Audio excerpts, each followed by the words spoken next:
Thanks to everybody joining me live, and to those that'll be joining me on archive. DStyleBoxing here. If you're listening on archive, hit that like button. Share this video on all your social media platform. This is the panel. I'm being joined by Maestro from Mano a Mano. Subscribe to him. She got a show every Monday. We got Manny Barrera from En Vivo podcast as well. Gringo Hicks. Make sure you subscribe to the show as well.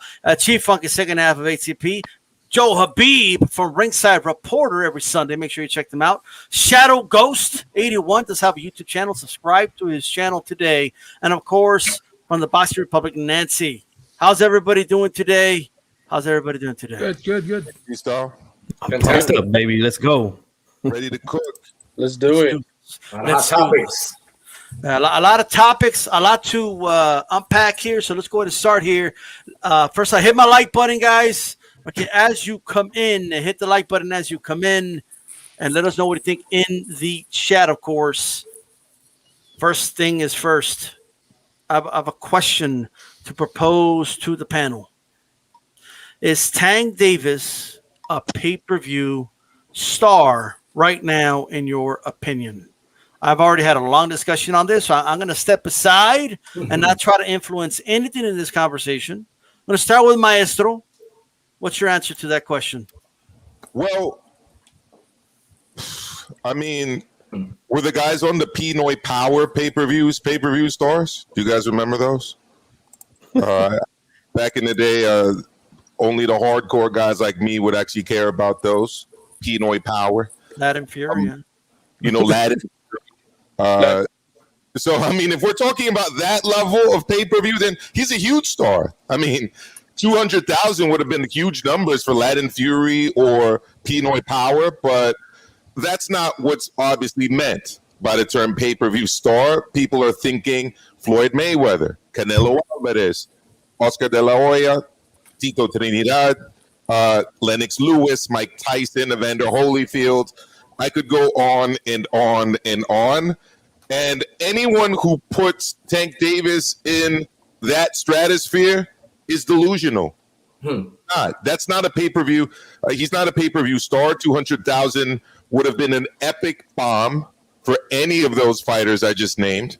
They would have been, I mean, by today's standards, just absolutely roasted if they hit those kind of numbers. So I like Tank Davis. I like the way he fights. I wasn't a huge fan of him putting his hands on a woman at a sporting event. Sometimes I forget that happened when I say that I like Tank Davis, so I do have to give that asterisk. But great fighter, poor opposition, definitely not a pay-per-view star. All right. Making his debut to the roundtable, Manny, talk to us, brother. Same question to you. Is Tank Davis a pay-per-view star? En Vivo. You know what? I mean, if you think about it, if you're making a pay-per-view around one guy, and you sometimes think about right now, it's like, what was the undercard? I mean, no respect, Jason Rosario, former champion, and was Medov as well, that, had a great performance. But other than that, I mean, the fans are paying $70 to see who? To see Floyd Mayweather, basically. I mean, Tank Davis can't take anything away from his talent. But if you think about what he's done in the past two fights now that we see, we're able to see him with Barrios. I mean, he struggled with Leo Santa Cruz. All right, he made a mistake and paid it off. That's fine. And then Mario Barrios too. I mean, if you look at the fight, he was leading them. He was really, giving him a lot of trouble, right? Until he actually made a mistake. So is he going to be that 2-second punch kind of guy in every fight that we're going to see him struggle 6 or 8 rounds? Honestly, if you're going to build a pay-per-view card, if you're going to charge the fans $70+ which we all did, guilty, but, and not having an undercard that supported, not really. I think the only time that Tank will be actually pay-per-view worthy if he gets back to fight Ryan Garcia, if he fights Teofimo Lopez, or even David Haney at the 135. But right now, honestly, none of those fights are in. He's not a pay-per-view in my eyes. We've seen better fights and not on pay-per-view, different network. So that validates. A lot of sense right there. Shout out to Neon Eyes, Round 1, No Paul Boxianos. Shout out to all of you. Maestro doing double duty in the chat. Of course, the Fight Doctor in the building as well. We have a Utah. I don't even know what Aryan Utah. He says Tank is not a pay-per-view star. He's a pay-per-view name. Hence, he go over 400K regularly. We can then consider him a pay-per-view star. I got it. Okay, I got it. Okay. Kenny, how's it going, brother? What's up, fellas? What's good, man? All right. What up, KC? What's going on, fellas and ladies? Sorry about that. Everybody in here. What's going on with you? Hey, we'll definitely get you on the topic of conversation right now. We'll definitely get you. Let's go with Chief Funky right now. Chief Funky, is Tank Davis a pay-per-view star? No. I'm going to say no as of right now. I think he has potential to be one for sure. His fights are entertaining. I think the problem is when you put them in there with guys that nobody knows, they're not going to sell well. And I mean, I'm just going to say it. From my perspective and from things in the past, 200K is just that's not going to cut it as a pay-per-view star. Now you throw him in there with a good name, they could do some good numbers. I feel like if he fought Ryan, that would do good. I feel like if he fights Teofimo, that would do good. I think if he fights Josh Taylor, that would do good. Lomachenko, I think those are all big pay-per-view fights, which I would not mind spending my money on at all. And I spend my money on a lot of pay-per-view. I'm like Joe Habib in a way. You know, I'm not as bad as Beeb, but I buy a lot of pay-per-views, man. I bought all the PBC pay-per-views last year. This one here just wasn't floating my boat. I'm sorry, it just wasn't. And I just don't understand. Like, if 200 is a star now, then I mean, geez, we've really lowered the bar, you know. We got to get this guy in there with some guys that will challenge him, some good 50-50 fights. I think those fights right there will do great for Tank.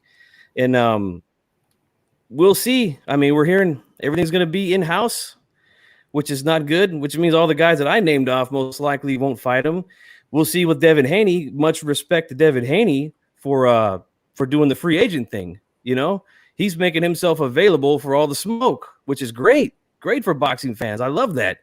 So we'll see if we can get that fight made. Who knows? But I think in order to be a pay-per-view star, you got to sell more than 200K. You know, that's just the way that, you know, back in my day in the 90s, these type of fights weren't on pay-per-view, man. I know we had some trash pay-per-views then, but like consistently we had super fights on pay-per-view. And that's what I want to see from now on. Well said, Chief Funky. Sean Gringo Hicks, is Tank a pay-per-view star, brother? I think we all know the answer to that. The answer is definitely not yes. Essentially, no. Just because you're in the sky doesn't mean you're a star. You know, he's on pay-per-view. He's not a star. His numbers reflect that. I think that he's definitely, you know, a name, and the people that they recognize the name. But, you know, like people have already mentioned, G Funky, Manny Maestro, that, you know, he's not in the marquee matchup that can help lift and, you know, raise his status as a fighter. You know, right now from what he's doing, it's just not quite, you know, making the mark by any means. I mean, it'd be a failure. I mean, Maestro was making a joke about Pinoy Power and Latin Fury, but the worst Latin Fury that I ever watched was Latin Fury 14, and it actually had, if you can look it up right now, it did better numbers than Tank did versus Mario Barrios. So, I mean, if you look at the numbers, it's not there. It's just not meant to be. He's not a star yet. Can he be? Yeah, the platform is there.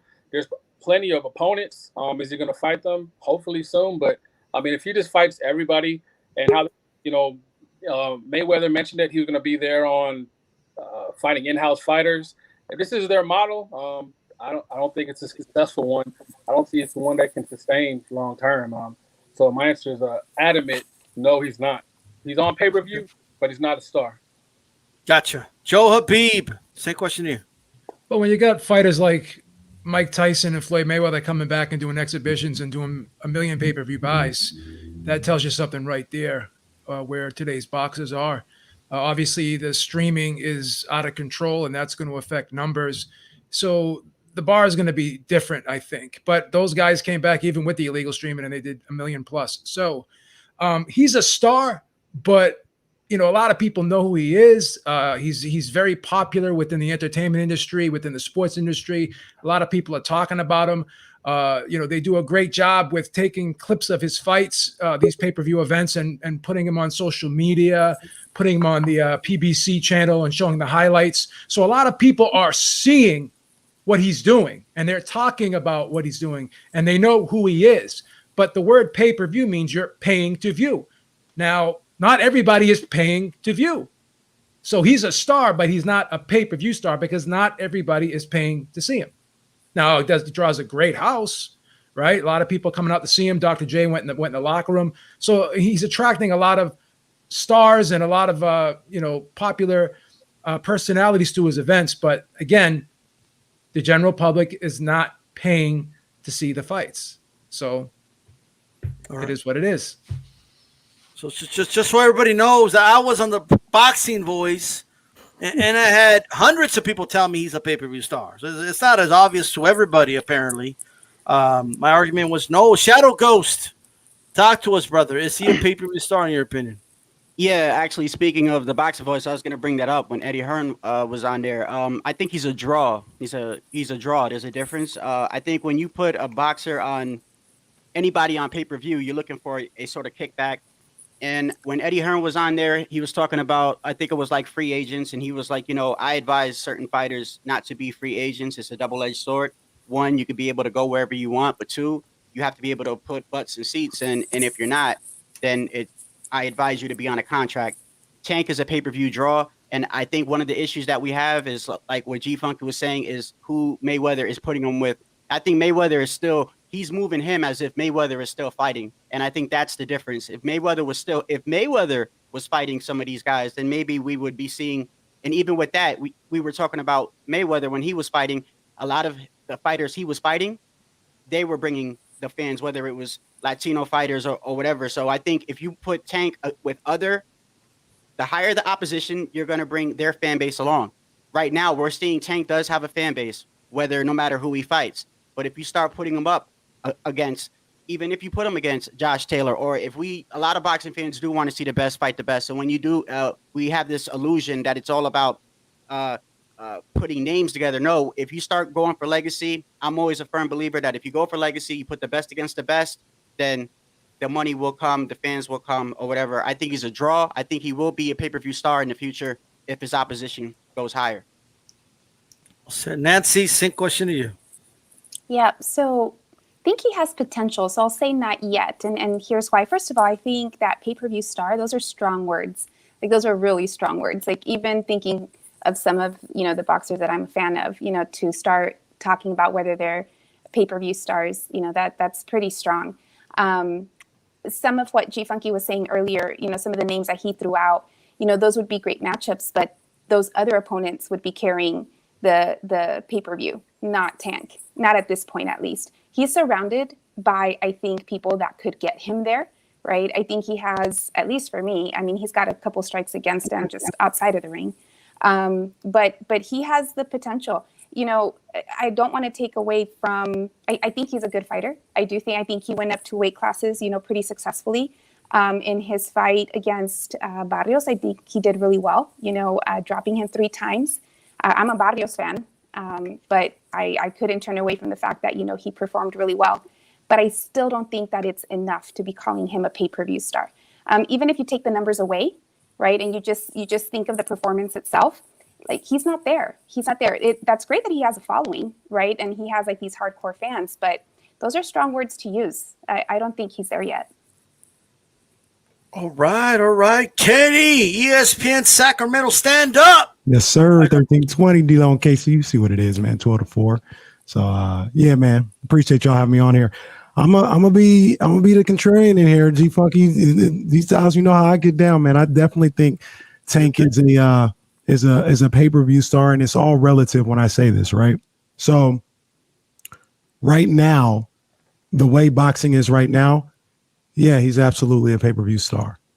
I don't think there's anybody outside of Canelo, and maybe Errol Spence. Well, Manny's still there too, so we'll put Manny in there. But who are going to be able to do the pay-per-view numbers and the attendance sales the way Tank just did and has done in the last 3 fights. You see what he's doing. He's doing numbers in 3 different cities, big numbers, attendance numbers, without even touching Vegas yet. I'm not even sure when the last time he went to Brooklyn. So he's gone to Baltimore. He's gone to Atlanta. He's gone to LA and sold out Home Depot Center. and he's a star. Now, here's the other thing about it when I say it's all relative, because Nancy and I think other people feel this way too. They say if Tank fought Teofimo and Ryan and Devin Haney or anybody else, Loma even, they would be carrying the pay-per-view. I love boxing. I watch boxing every weekend. You guys watch it a whole lot more than I do. And I mentioned this the other day on Twitter, where because we know who these people are, the general public has no idea who the hell Teofimo Lopez is. They have no idea who the hell Lomachenko is. Think about it this way. I'll say my mom, right? My mom don't know and don't care who Lomachenko is. That doesn't mean he's not great. Same thing with Josh Taylor. They try to tell me all the time, oh, Josh Taylor's a bigger star. Maybe in the UK, in the States, I promise you, 80% of sports fans that you talk about have no idea who the hell Josh Taylor is. But Gervonta Davis, he's not as well known as maybe a Canelo or Floyd or nothing like that. But number one, you got the black community. Number two, you got the hip hop community. He's got a whole situation where his ex-girlfriend went with one of the biggest rap stars in the game right now, Moneybagg Yo, and that creates notoriety. And that's what all I try to say when they say he's a pay-per-view star is, as boxing fans, we got to be able to look at it in real life. Boxing is as much as I love it, it's a niche sport right now. When you talk about your fans, and these guys that we think is great, the Josh Taylors, the Teofimos, the Lomas, they're great fighters. I take nothing away from their skill. The general sports fan, and I do a show every single day, they don't know who the hell these people are. So they know who Tank is, though. They know who Tank, and part of that is because he's associated with Floyd. So I think he is a star. Would you do you think it's fair to say that Tank is a star, but that he's not a pay-per-view star? Because that's kind of where I am. I just don't think you can be a pay-per-view star when your pay-per-views do low six figures. He's definitely a star. Yeah. My wife knows about him because he's all over Instagram and people talk about him, but that does not necessarily translate into the medium of pay-per-view, which is honestly a medium that's in regression, in my opinion. Well, that's part of the problem too. We can't talk about pay-per-view stars we can do whatever we want. But if you're talking about it in terms of Manny Pacquiao, Floyd Mayweather, absolutely not. Absolutely not. But there's nobody in boxing, and this is no disrespect to Canelo. Canelo's not even sniffing those numbers if he ever gets on pay-per-view. If he's fighting a Caleb Smith, if he's fighting a Billy Joe Saunders, he's not sniffing Mayweather, Pacquiao. I don't think Canelo, if he was on pay-per-view in America, I don't know the metrics for anywhere else. In America, I don't think he's doing 500,000 buys on pay-per-view. Now, that's not to say he's a bad fighter or nothing like that. I did a poll. The people got mad at me because I did a poll during the Canelo Billy Joe Saunders fight just on Twitter. I got basketball people, I got football people, just on Twitter. I said, if you know Canelo's fighting or you're going to watch the Canelo fight, retweet if you didn't even know he's fighting this week. It was 2-1. It was like 80-40. They didn't even know he was fighting. They're not going to buy the fight. So, when you talk about Mayweather, Pacquiao numbers, we're talking about my grandmother wants to watch. We're talking about my mother's like, yo, Floyd fight tonight. They don't never watch boxing. But if my grandmother wants to watch Canelo all the time. You know what I mean? But I got to say, 75,000 people in one stadium. I mean, I'm not saying he's not a draw. Once again, I'm just telling you guys, I did a poll. I said, if you know Canelo's fighting and you're watching, retweet if you didn't know he's fighting or you're not watching. It was like 80-40. 80 people said they didn't even know he was fighting, or they retweeted, or they weren't going to watch it, or 40 people said they were watching. I didn't make those numbers up. I know I'm watching every fight Canelo does. So why was he trending number one on Twitter then? And nobody knew he was fighting. Hey, DStyle, I don't know. All I'm telling you is I'm not in the boxing community as far as followers and stuff like that. I got general sports fans, and I put out the question. I said, I didn't preference it with nothing. I said, just if you're watching the fight, retweet if you didn't even know he was fighting or you're not going to watch it. It was 80 retweets to 40 likes. Once again, it's not indicative of me. Anytime Canelo does anything, I'm watching. I'm on it. I like boxing. I'm watching it. I'm just telling you, when you talk about the general public, then you talk about pay-per-view styles the way we know them, Manny, Floyd, Mike Tyson, guys who do it like that. That's where you're getting into, once again, my grandmother is coming to watch that fight. My grandmother Well, I is think not. that's where I kind of Go ahead, Shadow Ghost. Go ahead, Shadow Ghost. Go ahead. so I kind of understand what you're saying, like, and I kind of that was kind of like where I was going at. Like, if we look at the times that we're living in now, you know, we are coming off a pandemic. Times has changed since the time when I started watching boxing. I do understand what you're saying as far as like, if we're talking about you went towards like the Instagram and even outside the realm of boxing, you know, you brought into hip hop and stuff like that, right? And I kind of understand that because then you see like the Paul brothers, you see how they coming from the YouTube, right? But if that's the case, then fighting Ryan Garcia would be great because Ryan Garcia got millions of Instagram followers and all these little kids on YouTube. Real quick, not to cut you. I mean, wouldn't that translate into? Not to cut you off. I understand. I'm agreeing with you.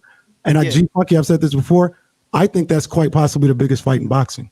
Tank versus Ryan, because of what you just talked about. Go ahead, my bad. Right, and that's what I'm saying. And that's what I'm saying. Like, I agree a little bit with what you're saying, and I think that to take into consideration that times are changing, but I guess we do come from a time where, like, man, you know, 200,000. Like, we come from a time where, like my man was saying, Tito Trinidad, Oscar De La Hoya, you know, Mike Tyson, or even a Roy Jones and stuff like that. So yeah, times do change, but even in that sense, that would still require him to fight the better names, better even opposition, even with pay-per-view. Pay-per-view got to be a super fight, man. Right, it's got to be a super fight, requiring your opponent to be somewhat. And that goes for that goes for everybody, in my opinion. Even there's no reason why Teofimo should be fighting Kambosos on pay-per-view. Flat out, that fight is not a pay-per-view fight. I'm sorry, it's just not. You know, like I said, I want to see those fights where you got one champion against another champion. It's a 50-50 fight. We don't know who's going to win. Those are pay-per-view fights. People that need to see, that want to see, that don't know what the outcome is going to be. You know, and I think you made a good point, Kenny, about some of Tank's fans. A lot of them are old Mayweather fans. I was getting phone calls that day from fight fans that are, I mean, casual as casual can be. And they were like, is it Mayweather's guy? Like, that's what they called him. They didn't even know his name. They're like, Mayweather's guy is fighting tonight. So it's like, because he's associated with Floyd, you know, he's getting fans too. So, but I just think, again, for me, a lot of these fights should not even be on pay-per-view. To me, the only fight last year that should have been on pay-per-view and was Wilder Fury 2. That was a big fight. That fight deserves pay-per-view. The rematch, their third fight deserves pay-per-view. All this other stuff, Tank Barrios, Kambosos, Lopez, no, not pay-per-view. The Charlos last year, not pay-per-view, you know? Yeah, keep in mind Kambosos and Tio's pay-per-view because, you know, Thriller bid for that. Other than that, it would have been ESPN. I mean, look at Lomachenko and Teofimo. That should have been a pay-per-view. But, you know, you got the network, you got ESPN, you got Bob Aaron, and, you know, they made it accessible for everyone. But, you know, to most of you guys' point, right now, boxing is kind of suffering. And we need kids like this to start merging and start building some of these fights. And we believe, and like I said earlier, is most of the boxing fans that tune in that night are because Mayweather fight, right? And a lot of people, if you ask me, a lot of people didn't know who this guy was.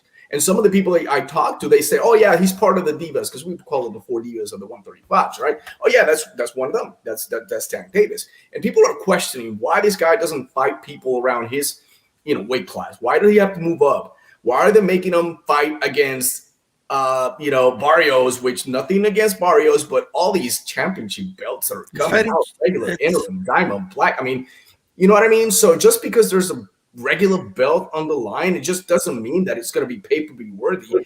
If you ask me, a lot of the people that I know, they did not want to buy this fight whatsoever. They want nothing to do with it. And I think definitely for him to get to that level, we got to see the fights that the fans want to see. We're the ones that pay for it. Why couldn't we see the fights that really make sense? Well said. So I think what's happening. Go ahead, Nancy. I'm sorry, go ahead. No, just the only point I was going to make is that, you know, you're talking about the casual fans, right? So like the people that, you know, were mentioned earlier that are getting pulled, you know, they're not the ones that have, you know, have been following the sport like we all have on the show right now, right? And so those casual fans, it's just like any other fad, right? They might buy one today, but it's not guaranteed tomorrow. And I don't think that's like a stable source of revenue, right, to depend on for pay-per-view. And so the target really does need to be the people that are like us on the show. Because I remember like when I saw, you know, Paris Hilton at the Mayweather-McGregor fight, and I was like, what the fuck? Right? What is she doing there? You think Perez has bought another fight since? Probably not, right? But it's the cool popular thing. That's not going to sustain the sport and the revenue that it needs on pay-per-view. Well said. Well said. Kenny, before we proceed, anything else you wanted to add? Since you were the lone dude, so I'll give you the last word here. Anything else you wanted to add before we proceed to the next topic? Nah, man. I like I said, I think Tank is a pay-per-view star. There's and I understand what everybody's saying as far as paying for fights and things of that nature, but there is a segment of people who will pay, and I don't mean this disparaging at all. I mean this is somebody who does it. I'll pay for a product or somebody that I like and I want to support, right? So you guys are all familiar with Nipsey Hussle. Nipsey Hussle put Crenshaw out. It was $100 mixtape. You can get that mixtape in 3 seconds for free on that pit for what it was. But people respected him. They wanted to support him. They wanted to see him succeed. So they paid. And that's what his whole pay to proud to pay campaign was ever. Like, hey, you rock with me. I'll maybe do something different, like give you an autographed CD or do a show or give you a ticket to a show or whatever. But I do think there's an element of people.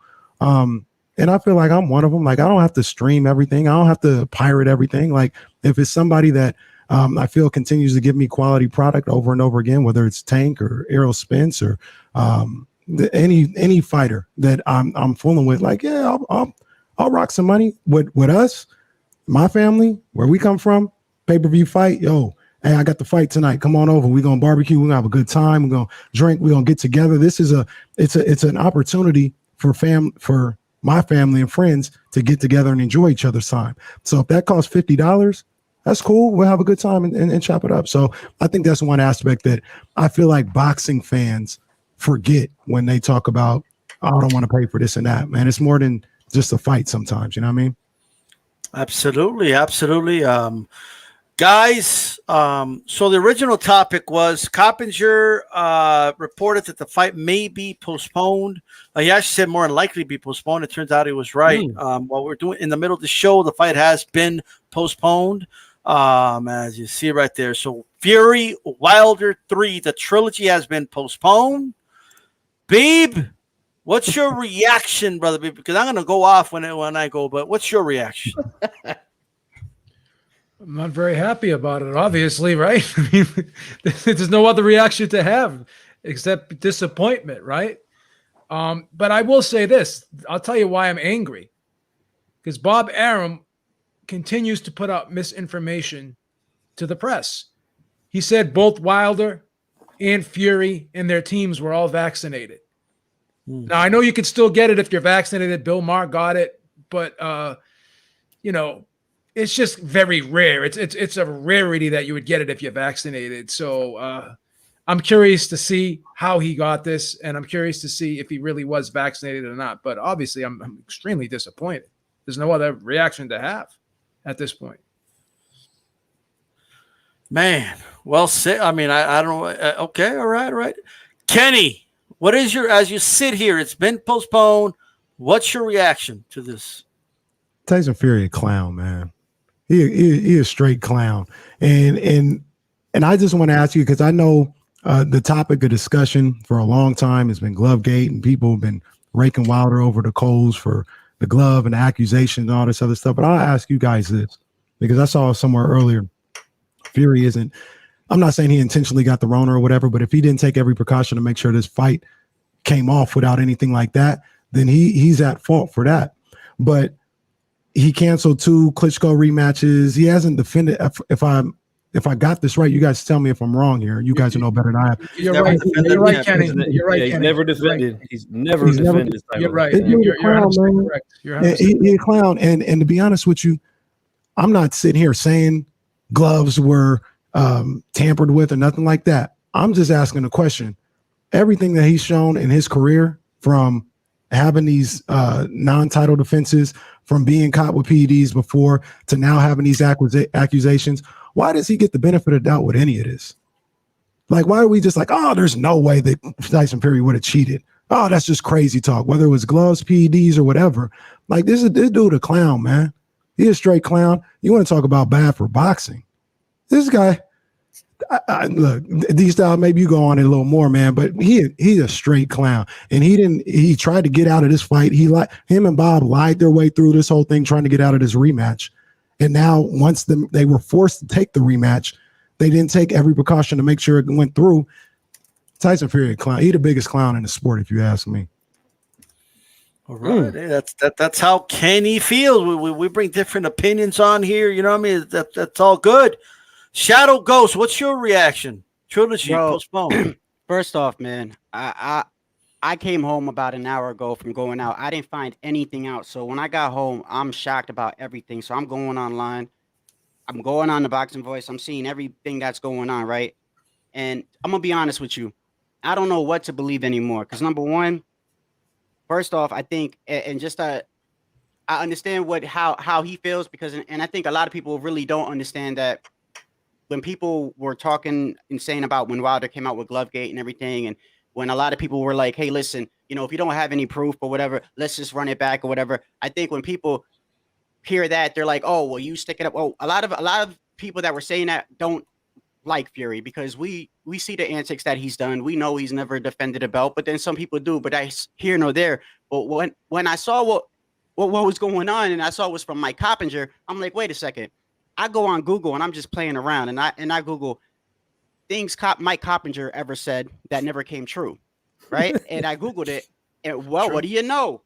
List of shit that comes out that Mike Coppinger done said that never came true. Now, mind you, I'm not calling this guy a liar, because he's in journalism, and when you're in journalism, you report stuff that you hear. You know what I mean? And just because you hear it, it doesn't mean that it's actually true. You know what I mean? So I understand that part. But let me give you some of the stuff that's in past, and you can actually go on Google and Google this yourself. But this is some of the stuff that he said in the past. He says, I'll be shocked if Fury from what I know, I'll be shocked if Fury and AJ isn't next. He also said Pac versus Bud is going to be on ESPN Plus pay-per-view. Everything's almost ready. Then after everybody, when that fell out, he didn't say anything. Then he came out and said, Pac versus Bud apparently didn't fall through after funding from Abu Dhabi investors never came through. Then he said Fury versus Wilder 3, don't even think about it. It won't even go to court.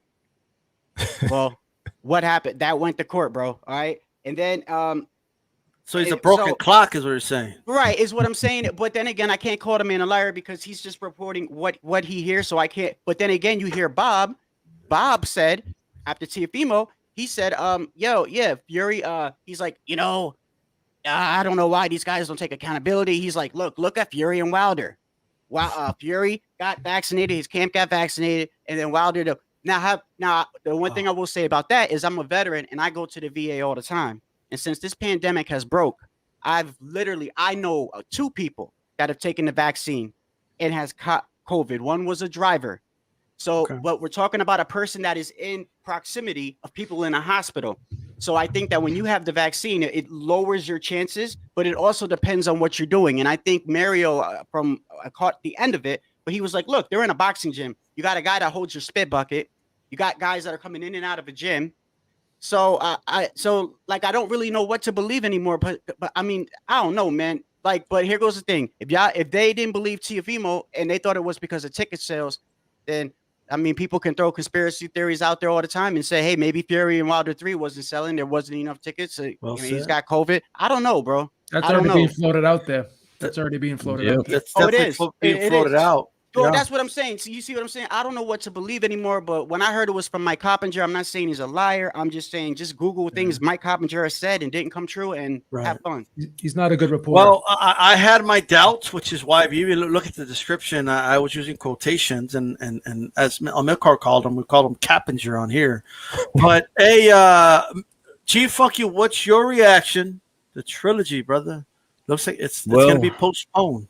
I just want to read something I seen here per Dan Rayfield, where he says Fury supposedly was only given the first shot of the vaccination. So he wasn't fully vaccinated at this point. Whether that's true or not, again, we have to take all this stuff with a grain of salt. But that's the latest report that's coming out. Now, Beeb, you said something as well where, even though you're fully vaccinated, you can still get it. I read reports the other day that you're 64%. It's 64% effective against the new Delta variant that's out there. So you're not bulletproof, man. When you take this vaccine, you're just not. So things happen, you know. And believe me, man, I'm a public employee. It's out there. Okay, it's out there. This is not a hoax. For all these people that think it's a hoax, it's not a hoax. This shit is real. So, you know, I hope that all these guys get better and nothing serious happens. You know, I said the same thing about Teofimo. Now, here's what I don't understand is why would anybody think that Fury doesn't want to fight this guy again? He's already fought him twice. There's no reason for him to be scared or anything like that. He's arguably beat him twice. You know, he got the official win. He got the official win the second time. And the first time was a draw. I actually scored that fight draw myself.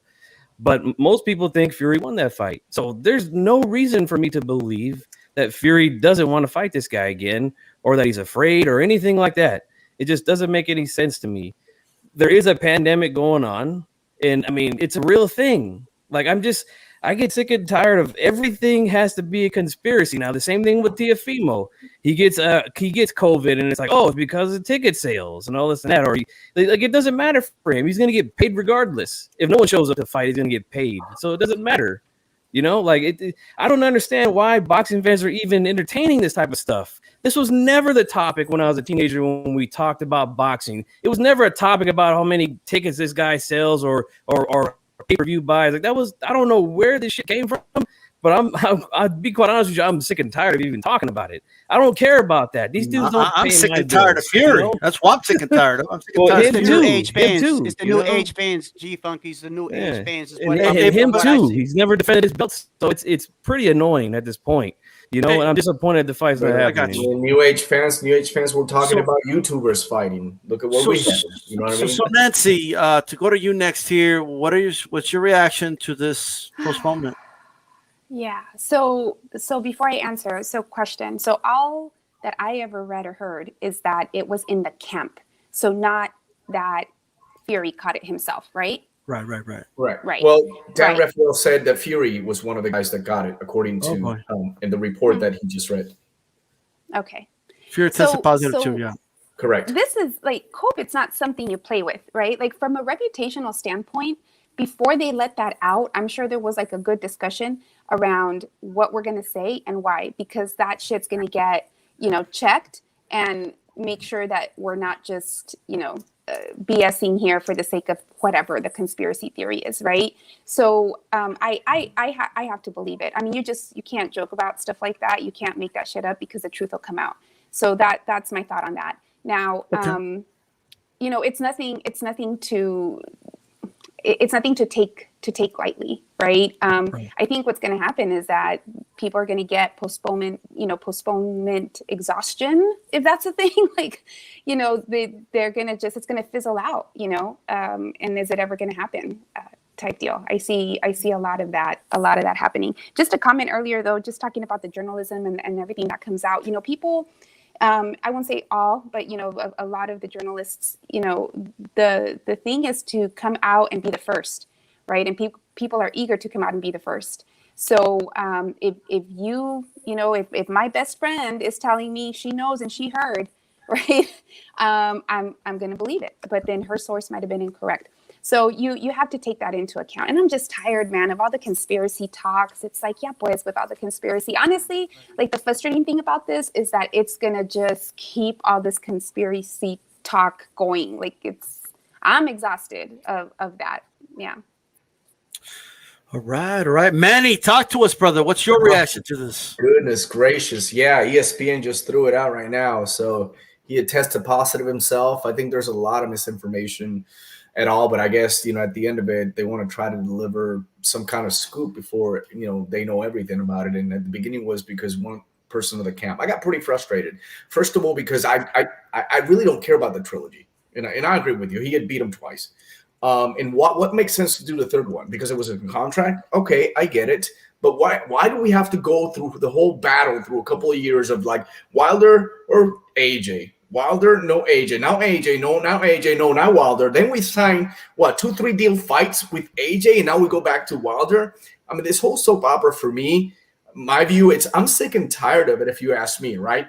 And so are also the fans that I actually hear talking about it, because it makes no sense. And I can understand why you say that, Tyson Fury is a clown. I mean, he's an entertainer, right? And I think right now boxing needs some of that kind of stuff. And I don't think he's joking. At the beginning, I thought it was like, wait a minute, were we talking about numbers? Let's just pretend we have COVID. Is that happening?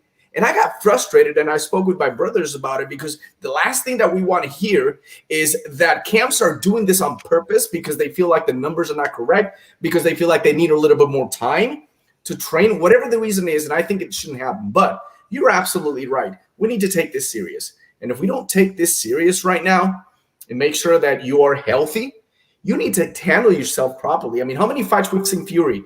I mean, I saw Fury here in Dallas, Texas, no mask, no nothing. Of course, Texas is something different. But, I mean, you're not taking care of yourself. You're out and about. What makes you think that Fury throughout the last couple of weeks, where has he been? Has he been really taking care of himself? Has he taken care of his camp? Well, now we know he only had one vaccine.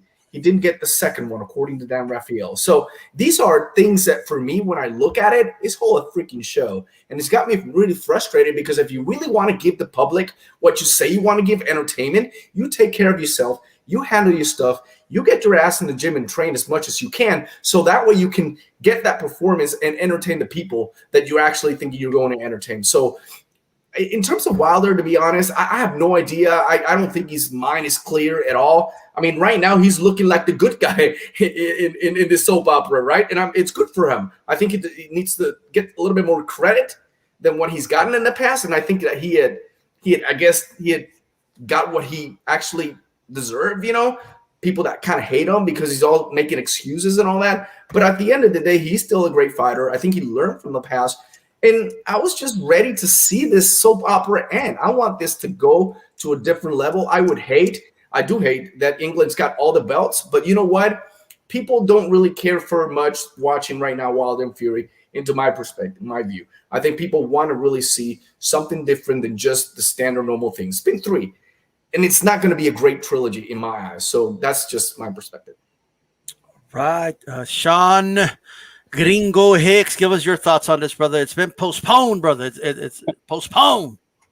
Yeah, my reaction was pretty simple. I was pissed off. Selfishly, I was upset. I mean, I didn't even think about the COVID. I was thinking about, great, it's postponed. And going to something that Nancy and Manny just mentioned, I was frustrated from the standpoint of the soap opera is just going to continue on, the conspiracy theories, the, what if, the woulda, coulda, shoulda, why. You can't just take things at face value. And something that G-Funk commented on is in regards of why are people so fixated on things that aren't necessarily related to in the ring. I think because of these scenarios, because there's so many unconfirmed fights, and we want to have something to gravitate towards as far as boxing fans, we start going to fairy tales and bullshit, so things like this, they just kind of keep perpetuating endless cycles of just, just back and forth, and nothing we can really sink our teeth into an actual fight. I was thinking of being excited to coming on with you guys that, let's talk about some actual fights, and then this comes about. So just another exciting potential, fight, trilogy, whether you a fan or not a fan of either. If you're a fan of boxing, it was something to look forward to. And now it's just going to be delayed, more drama. So it's sheer disappointment. But from the standpoint of, COVID, yeah, it is very serious. I'm not buying into any of the conspiracy theories from that standpoint. I don't, just from the sake of, the seriousness of that situation, but just as on the surface level as a fan, I'm completely disappointed, and I hate that we got to keep talking about woulda, coulda, shoulda, and are they ever going to fight? But at this point, it's not looking too good. That's my. I hear you, brother. Shout out to Big Dog Willie. Fury is full of crap. He says Fury's past doesn't help him. Really quick, go ahead, Kenny. I just want to say, because everybody talking about they're tired of the soap opera and all this other stuff. You guys, once again, tell me if I'm wrong, because you guys do this on a daily basis. But this would have been done a year ago if Fury and Top Rank would have honored their contract. We would have had the trilogy. We would have figured out what was going on. We would have been done. They tried to move past it and snake the man out of his rematch and went to the AJ thing. That's why we had to go to arbitration. And now we're going to have to wait even longer because, look, COVID ain't got no names. I understand that. But he wasn't. It doesn't seem like he was taking the precautions to make sure this gets done now.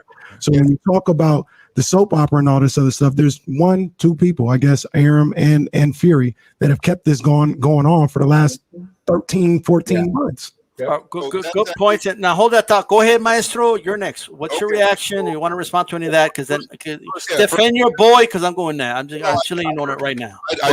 I just want to correct the record and make sure that we're telling the truth here, and whether it's purposely done or not, like, we got to stay consistent with the facts. So it wouldn't have taken place last year. The reason it wouldn't have taken place last year, or at least around this time last year, is because it was the beginning of, or not the beginning, but the middle of the pandemic. It was delayed for that reason.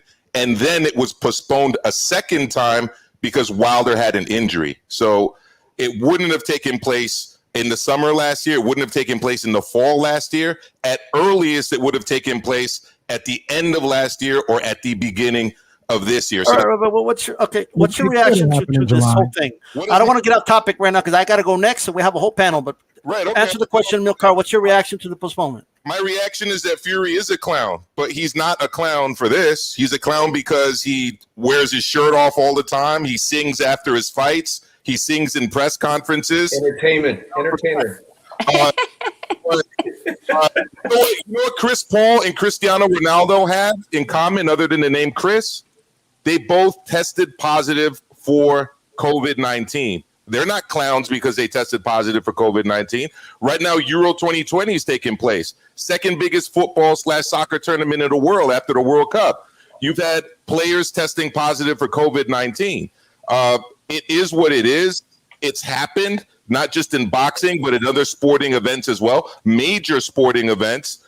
I don't think that we should be blaming the athletes for that without knowing all of the facts. That's number one. Now, number two is, I've made it clear that I think Tyson Fury is a clown. Kenny, is Deontay Wilder a clown? I don't look at him as a clown. Okay, because I definitely look at him as a clown. He's a clown for talking about egg weights. He's a clown for using the Wakanda suit as an excuse for losing a fight. Well, I'll tell you what, you two will go back and forth in a moment, but I'm going to go next, Milcar. So are you done with your thoughts so I can go? Say this one last thing, and he's go ahead. Just on the question, please, and then you can go back and forth. But go ahead. Finish your thoughts. He's definitely a fucking clown for throwing Mark Breland, an upstanding elder statesman in the sport. But that has nothing to do with the question. So are you done with the question? So I can go. I'm just leaving it there. All right, cool. Check this out. Okay, here's my issue with Fury fans, right? And I know a couple of them, all right? Mm-hmm. Riddle me this, riddle me that. Why this clown never defend a belt ever? He always has a reason. Oh, I got depression. Oh, I can't do it. I'm injured this time. Remember, he called out David Haye when David Haye couldn't do the fight with him, right? So it's not like he ain't guilty of doing the same thing. This guy never defends his belts. He never does a tough fight back-to-back. Ever. You're going to deny that he didn't give Wilder the immediate rematch after the first fight? He did it. He did not one, but 2 fights after that. All right? Mm-hmm. Are you going to deny he wasn't trying to fight AJ instead of fighting Wilder? Those are the empirical facts. We can go over, he was injured, he was this, he was that. I knew something was going to happen. That's not Monday morning quarterbacking. I knew something was going to happen because something always happens. Right? That's something always happens with this dude. You didn't know it was going to happen, though. Always. It's always. He's never. Well, you can't answer why he's never defended a belt. Now you could say maybe he's the boy that cried wolf. Then maybe he's that. Maybe this time the wolf is around and he does have a real excuse. But what were the excuses before? And believe me, I'm not a dude that believes in Glovegate. I'm not a big Wilder fan. I'm not none of that. I'm just keeping it real about this dude. There's a pattern of behavior with this guy. There's a pattern of behavior. Now you could say, nah, but this time you're right. But this time, this is real right here. He did get COVID, right? Yeah. Dude, like at the end of the day, what were the protocols? Why did this get spread? What the fuck's going on? Because this is a multi-million-dollar fight. We got Christine right now, Lopez in Japan with Team USA. They ain't testing positive. They're taking every precaution out there. They're making sure all their P's and Q's aren't set. Multi-million-dollar fight, dude. Excuse me if I don't feel like feeling sympathy for this dude. Right. Because I didn't feel any sympathy when he was selling to you. All right, that he was going to fight AJ, and I wasn't. I feel no sympathy now that this fight's not happening. I'm in El Paso, Texas, middle of the desert. If you want to buy the bullshit from Fury, okay, I got a nice oceanfront property that could sell you a milk car. You want to buy it? I'm not buying. It's not bullshit to me. He tested positive for COVID. I don't think anyone is denying that fact. The only thing that's different at close to 9 p.m. Eastern, my time here in New York City, at 9 a.m. this morning, is that he tested positive for COVID. Right. Nothing else that you just said has changed. Everything you said just now, D-Style, was true at 9 a.m. this morning. He's just the most unlucky man in the world, right? By golly gee, every time he's going to do a rematch with a legitimate opponent, it just doesn't happen, right? He's just an unlucky guy. A milk car. But a milk car. We got one problem. For COVID. We got one problem. We got one problem, milk car. He didn't get the second shot. That's irresponsible behavior, bro. Yeah. If that's the case, but he gets the second shot. I didn't hear D-Style going in on Teofimo Lopez like this for testing positive. But he doesn't have a history. Did he pull out of the other fights? It's true at 9 a.m. this morning. The only thing we're talking about right now is the COVID. Remember you said I should stay on topic? So right now I'm staying on topic. No. Well, I mean, obviously, but now everyone's gone though. Everyone's had their turn. So okay. Now, but I wanted to go ahead. I know you were defending your boy. You were filibustering for your boy, but it's okay. Go ahead, filibuster from. Go ahead. I'm not filibustering, but for somebody to call him a clown and then not call Deontay Wilder a clown. When he wore a Batman suit at a press conference. He's a clown. Come on. He's a clown. That's the first being present and just stare and don't say a word. That's a clown. I said he's a clown. That's the first thing I said. Mark Breland ain't got nothing to do with COVID. Whether or not Deontay is a clown. From everything that you know right now, did Tyson Fury take every precaution to make sure this fight was taken care of? From everything that you know right now, I don't think everything you know. No, he didn't. Kenny, he didn't. He Absolutely, he didn't. You know, he didn't. Kenny. So. I honestly, I'm a Fury fan. I'm a Fury fan, but I gotta be. Hey, look, I gotta agree. Sorry, go ahead. No. The one thing I wanted to say that was like echoing, bro. And I was saying this yesterday because we were asking, like, I was talking with Black and Brown, and Black and Brown was saying, bro, this fight ain't gonna happen. This fight ain't gonna happen. And I was saying the same thing as D-Styles. Here goes what's fucking is like it's boggling me right now, right? There's a lot of money on this, right? ESPN called this the most disappointing fight of 2021. Now, when they said that, they weren't meaning like the fight ain't good. It's a good fight. I want to see this fight as a boxing fan. There's history behind it. Although I know I saw what happened the first two times. Not saying that Wilder can't win as long as he's got that right hand, bro. It is what it is. But they meant it was the most disappointing because they almost had that undisputed right there. And so that fight got out. Now this fight's here. There's a lot of money when fights get canceled. That's what I'm saying. And regardless whether people say, okay, well, the fighter still gets his money. Yeah, I don't think people take into account that you got people that are booking hotels. You got people that are booking a lot of shit. You got people that do shit in advance, investors. There's a lot of the networks.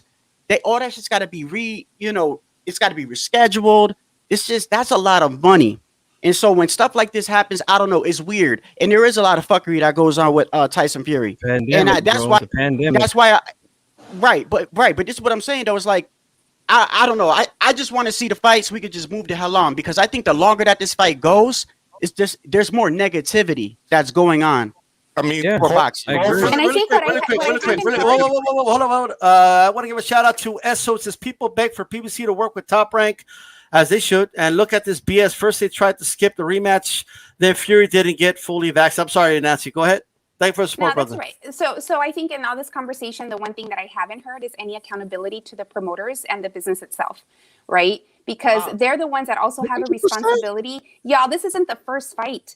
There's protocols, there's things that are supposed to be in place. And this isn't the first COVID fight. So there should have been protocols and checks and balances that should have been done. So there, you can, hate and blame Fury, all day long, whatever his motives were for taking or not taking the vaccine. And again, do we really know that's 100% certain, right? We're still just going off of what's hot off the press right now. But I think what we all need to acknowledge is that there has to be some accountability on the side of the promoter. And then looking at the promoter and their history of letting stuff like this fall through the cracks, right? Like that's the shit that you got to also take a look at. And this is irregardless of whether it's Fury or Wilder, it's everything, Teofimo, all the fighters. There's responsibility that has to fall on the business. And as a fighter, right, you're carrying everything. You're carrying the whole show, the whole entertainment. Sally that's mopping the floors after the show. Like you're carrying it all. So you're dependent on the people that you're paying, the lawyers, the promoters, the managers, that they're getting their shit together and that everything's checked off. That's facts. Yeah, that's a great point because you're the owner of the business. The people around you, you gotta be able to hold them accountable. Where are you at? What are you doing? Are you testing your people constantly? Because you're the prize fighter. You got a huge fight coming up, and you're surrounded by people that you don't know what they're doing. And I think that's the biggest mistake. And the other point you have is like, yeah, you got investors, people, networks, a lot of stuff. I mean, luckily I'm not going. I wasn't planning to go. But what if I have my hotel or my airfare and it's non-refundable? What are the airlines going to do to me right now? So you got a lot of people who are going to be affected by someone that was irresponsible, whether it was himself or not taking care of the people around him. And I'm a Fury fan, to be honest, but I'm very disappointed to see that. If it wasn't Wilder, I would be disappointed as well. Any fighter, even Teofimo Lopez, very extremely disappointed in that too, because I don't know what happened. And if you don't take care of yourself and the surroundings, then why are you demanding and expecting in the future to make all this money if you're really not? Really quick, I'll let you go, Kenny. Just really quick. Lisa Bells, I appreciate the support. She says, D-Style and chat, this is crazy. Shout out to you. Thanks you for the support there. Go ahead, Kenny. No, I was just going to say real quick, and I'll let you go, Joe, after this, and G-Funky and everything. But when we talk about, my man brought up Chris Paul and Cristiano Ronaldo testing positive. Those are one guys. From everything that's reported, could be reported wrong, could be lies, whatever the case may be, but I'm just going on what's reported. There's 10, 12 people in that camp that have tested positive. That tells me nobody was taking this serious. Nobody was going by precautions to make sure this is not. This isn't Fury went to go get a burger or accidentally and he's the one that got caught. It's the whole damn group. None of them were doing what they were supposed to do. Man, one burger? It's like 10 burgers. People that you delegate, there have to be someone responsible to make sure that everyone that's surrounding him. You know, hold on. Let him go, Maestro. Let him go. Go ahead, brother. But here's the problem. When you get the first shot, they give you the appointment for the second shot. So you're supposed to go back and get the second shot. Yes, they do. Yeah, so in the BA, they give you a week. Yeah. If you got the first shot, then they already set it up for you, and it was your responsibility to go back and get the second one. So 100%. But do you know when he got the first shot? Excuse me? Do you know when he got the first shot? Because I don't. But again, he should have gotten the second one 2 weeks later, or a month later. About a week. It was a month. I took Moderna and it was a month. But here's the thing. Oh, whoa. Are you done with your point, B? One at a time, guys. Are you done with your point, B? Well, he obviously, if he knew he had a fight, he should have got it way prior to the fight, so he would have enough time to get the second one. So he wouldn't infect anybody. We need to change it from maestro to abogado. Just give me a sec to say a couple things. So number one, I agree with everything Joe has said. I agree with all of it, 100%. But I also don't know, when he got his first shot. We don't know that. The fight was announced very late, all right? The promotional period for a fight this big was rather small. Right? We don't know when his second appointment was. And yes, Fury is a clown. I said that from the jump. He's a clown. But that has nothing to do in this case with what we're talking about, because a lot of the burden of responsibility has to be placed on the organizers of the event. For us to just say that it's the athlete's fault and that's it, and it's because of him that hotels are getting canceled and flights are getting canceled and things are non-refundable. He does have a percentage of the responsibility. I think any fair-minded person will say that. But to just dismiss the fact that Top Rank has not overseen events where their fighters have tested positive for COVID, all right, to dismiss the fact that the Nevada State Athletic Commission has overseen events where fighters have tested positive for COVID is to omit facts to further your argument to make Fury look a lot worse than he actually is. Let me say this. Now. I used to have a cousin, right, that he would never go to the family gatherings. And he always had it sounded like a legitimate reason. Like he was sick, his wife was sick, one of his kids was sick. Something always happened. No matter what it was, you would give him 3 months in advance, right? And it was like a joke in the family that, watch, he's going to say his daughter was sick, watch, And surely enough, right? Oh, man, she got the flu, bro. It's really, really serious. And surely enough, they didn't show up to the wedding. Surely enough, they didn't go to the quinceañera. That's Tyson Fury, okay? When it's time to pay the piper, when he's the one that's the hunted, not the hunter, he don't show up. When it was time to fight Klitschko, now Klitschko was the hungry one. Now he had the eye of the tiger, and he was gunning for him. All of a sudden, the fight didn't happen. All of a sudden, the dude goes away, and we got to hear this pity story, but we know what it was. The dude tested positive. Okay, that's what it was. Okay, when it was time to pay the piper, all right, time to run it back because you signed a rematch clause. Let's go. Let's do it again.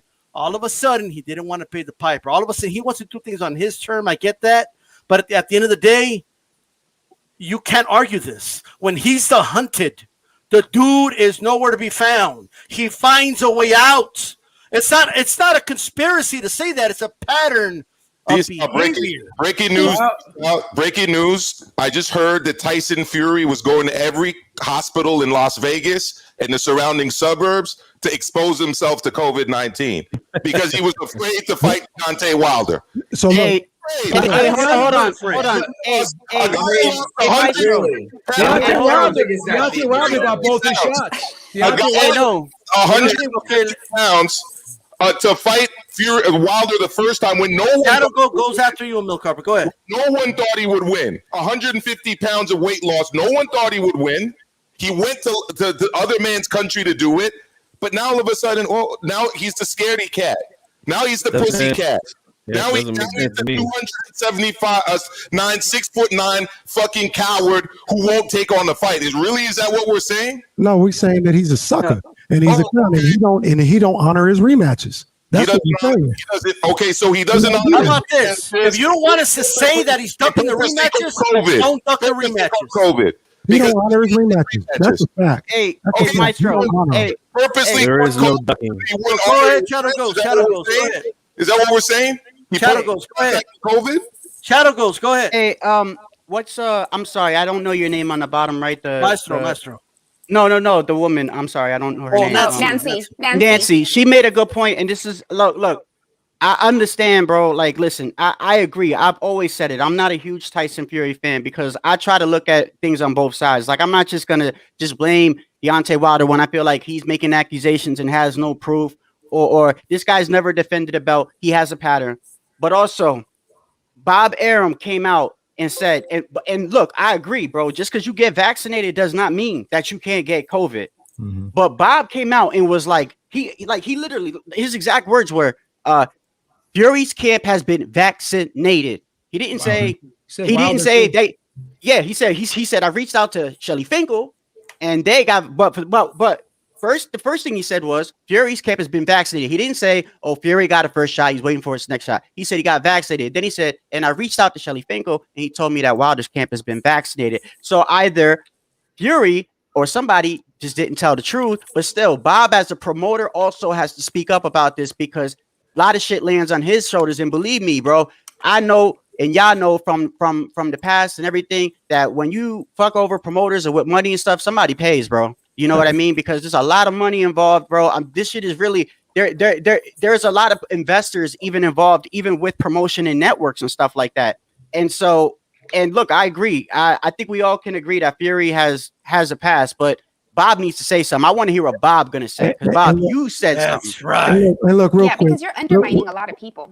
Yeah, real quick, Nancy, I'm gonna agree with you. I was just gonna say, I was gonna say, like when you start to make the accusation, again, just even taking, these fighters aside, right? Because I get it. I'm with y'all. Like he's crying wolf, right? Because of his history. All right, fine. But let's just speak to, what's happening. When we start to make those accusations, it's undermining so many people. right? Because so much goes. I'm not even trying to bring this up again, but like the whole glove situation, like there's so many people and so many checks and balances that go into like making sure that everything is on point and legal. And so when these accusations start to happen, you're undermining so many other people that aren't visible, that are behind the scenes, right? And I think that's some of what's happening right now. Now, to the earlier point made, right? So Bob really is the face of Top Rank, right? So he's also dependent on his people that he's hired, right? So did, Betty Sue and Mary Lou like mess up and not do their job and check something off that they weren't supposed to, right? I mean, but Bob's the face. So, Hey, I mean, that's just how it's going to go. Yeah. But I'll say this real quick, Master. I'll say this because I'm agree with you and Nancy. I mean, yeah, Fury, whatever. I have my feelings, but it all comes circling around. And G Funky, we talked about this the other day, being fanboys of promoters. I'm gonna tell you right now, Bob Arum, in my opinion, him and Oscar De La Hoya, the two worst things in boxing right now. Let's just be real. Bob Arum hasn't gotten, maybe in the 70s and 80s and stuff like that. He was doing stuff with him and Don King. But in the last decade, he ain't got nothing done. Nothing. And all he does is lie and run his mouth. He ain't got nothing done. And this is another, I ain't going to absolve him at all. You know what I'm saying? This is just another black eye on what he's done in the last decade. We can count on maybe one hand. T.O. and Loma, the second Fury Wilder. What else besides those two has he given us, the fans, in a decade? He don't do nothing but lie and run his mouth all the time. And he does not get absolved in this whole thing. I'm not, as you can see, I ain't feeling Bob Arum at all. The other thing I wanted to mention here, really quick, Amilcar, because real quick, super quick. No, I'm gonna let you go next. Hold on. Okay, G Funky has limited time. G Funky, I want to thank you for coming, brother. Just give us your final thoughts on this before you gotta go, brother. I know you gotta get going. Yeah, look, here's the thing, man. There's a pandemic going on, whether you guys want to believe it or not. So here's the thing, man. Does Fury have a pass for doing stuff like this? Absolutely. No one's giving him a pass for what he's done in the past. But in Vegas right now, they're saying that there's a big outbreak going on, and that's where the guy's training. That's where the fight's supposed to be. So again, I'm not gonna sit here and say he faked it for whatever reason, whether it be ticket sales or he's afraid. Is what I'm hearing is what I'm reading in the chat. Like, that's just the most ridiculous thing I've ever heard, man. Like, I'm a driver for a living. That's what I do. That's what I get paid to do. No, I'm never going to walk into work one day and they ask me to do a run. I'm going to say, you know what? I'm not afraid to do that. You know what? I do that for a fucking living. Like, it doesn't make sense. Can we stop saying duck? These guys fight for a living.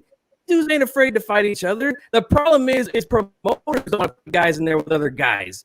If you ask any of these dudes out here, let's say, would you fight this guy without all this nonsense? It would happen. I can almost guarantee you it would happen, man. I'm just sick and tired of that stuff, man. Look, I'm disappointed the fight's not happening. Obviously, I want to see it go down again. And look, you guys want to call me a Fury fan guy, whatever. I don't even like Fury, okay? I didn't even pick him to win, but I picked Wilder to knock this guy out twice. Predicted him to knock him out twice, okay? That's how much I love Fury, But anyway, thanks for having me on, man. I appreciate it. I got to roll, and it was fun. And I'll see you guys on the next one, man. Salute, G Funky. Take care, G. Salute. Go ahead, Amilcar. You were going to make a point? I was going to make 2 points. One, the reason this happened is because of money. If they wanted to prevent COVID-19 from being contracted, they should have fucking put this fight in a motherfucking bubble. They should have isolated everyone like they were doing before. But they wanted to make money. That's the promoters. They decided to do that. So now we're having fights in stadiums. Now we're having fights in arenas. What happened to the bubble? What happened to isolation? What happened to those things? That's number one. The second thing is there's a fundamental misunderstanding here about how the vaccine actually works. The vaccine does not prevent contraction of the novel coronavirus. What it does is it prevents you from severely being affected by the novel coronavirus. So you can be vaccinated and still contract the virus. So you got to really be logical here, right? You got to really present the facts and not just decide that because a guy is a clown, I admit he's a clown, that therefore he caught this on purpose and therefore he's a coward that doesn't want to fight or he's playing games and all of this other stuff. if they wanted to prevent this, bubble it up. And number two, let's really kind of get to the reality of what the vaccine is. It's not a bubble that you put around yourself that prevents contraction. That's not how vaccines work. I got it. Hey, Big Dog Willie says, thank you. First of all, thank you for the support, brother. He says Fury is 100% at fault. Stop protecting him. You can't blame promotional company.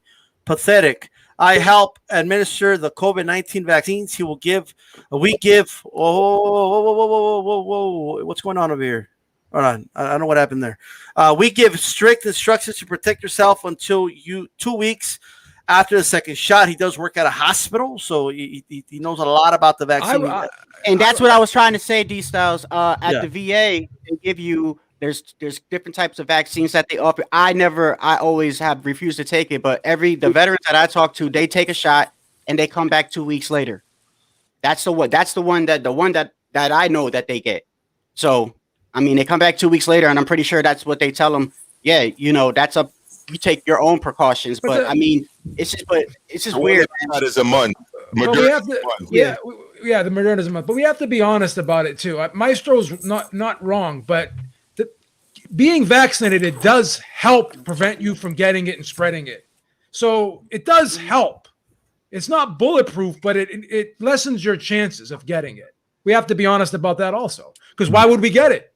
You could create a system that works. And I give you an example of someone who's going through it right now, Christine Lopez, shout out to her, okay? And she's explained like everything they go through. It is possible to be strict and to do the things possible to prevent, bro, like this was from the sounds of it, like it spread all over the fucking camp, bro. But Kenny, that's not responsible, dude. Kenny's right, though. Kenny's right, because he didn't do everything he could absolutely to ensure that he's responsible. He's partially that he wouldn't get it and pass it on to others. Marty would get your second shot. If that's true, and you didn't get your second shot, that was a first step that he missed out. And even to that point too, because we were saying we don't know when he took the shot and all this other stuff. We don't know either, exactly. Just thinking look, that it was. I think the ruling on the arbitration happened on, if I have my dates right, May 18th. You probably knew a week and a half before that there was a possibility that you could be doing this fight. You had almost 2 months to get this taken care of. You know what I'm saying? So even if you got the first shot a week ago, what are you doing just now getting the first shot? Wilder said he got both shots. I mean, at the end of the day, this is what I know, man. How long has Fury had to get the shots?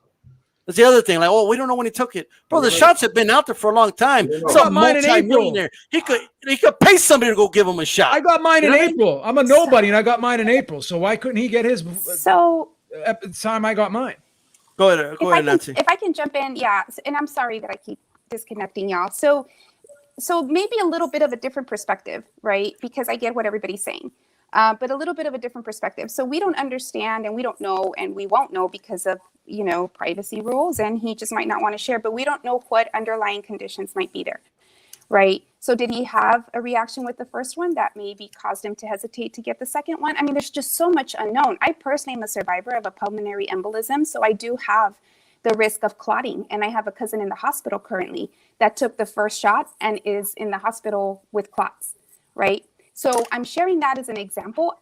It's like the point was made earlier. I think someone said, like, it's so rare that there's a reaction. It's so rare that you might get COVID again. I understand. But the fact of the matter is that there's just so much we don't know, right? And we can just go into this rabbit hole about this, for hours. But there's just so much that we don't know. And at the end of the day, this is a business. And I keep going to that because as a business, there's responsibilities that go far beyond the fighter. So just a different perspective. I just want to kind of throw this out there, right? I'm not saying that Tyson Fury is scared, like, of confrontation or throwing punches with somebody. He ain't scared of anybody. I agree with that 100%, right? But that's not what I'm talking about. When I say he doesn't like being the hunted, right? That's what his pattern of behavior shows me. Can't deny it. That's a pattern of behavior. Okay. So we did this on purpose because it's it doesn't mean that, but subconsciously you could.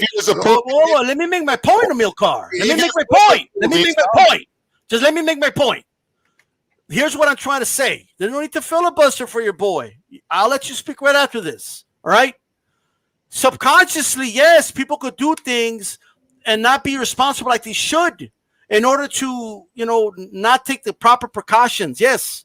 Subconsciously, an athlete that doesn't like to face certain things can do things, right? Maybe subconsciously he didn't take the proper precautions. He had months to get the 2 vaccines. Months. And I guarantee you, with a full-blown thing like that, I used to disinfect buildings and homes. I know a little bit about it, okay? There's things you can do, okay? Like you get, they got millions, bro. They can get somebody to disinfect the whole area, the whole gym, okay? They could do testing every day. There's testing that you could do quick. They did not take the proper precautions from what I understand, okay? And maybe they did, and maybe he's just the most unlucky person in the world. And this one time, man, he's a boy that cried wolf. You know what I mean? But really quick, Antonio, thanks for the support, brother. But people make fun of Wilder training in his own home for safety. We're not here, brother. Not here. But Milcar, go ahead and finish your point, brother. Go ahead. Go ahead. Just to Joe's point, people get the vaccine to prevent the onset of full-blown COVID-19 and its effects on the human body. That's why we get the vaccine. If people are getting the vaccine because they don't want the novel coronavirus in their bodies, then that's not how the vaccine works. It prevents 99% effectively us getting full-blown COVID-19 and all its effects. So that is one. The second thing is what, to respond to what you said, you can't have it both ways. If he has a proven track record of doing things, and therefore that leads you to believe that this was part of that, then this is something that he purposefully did or willy-nilly did. It's like, having unprotected sex without knowing your partner and your partner's history. Is that what you're saying he was doing? Just going around everywhere, exposing himself to infection? I mean, if that's what you believe, then people should just flat out say it. I believe that's what he was doing. He was going around town without any caution. This is what I started off by saying. He doesn't.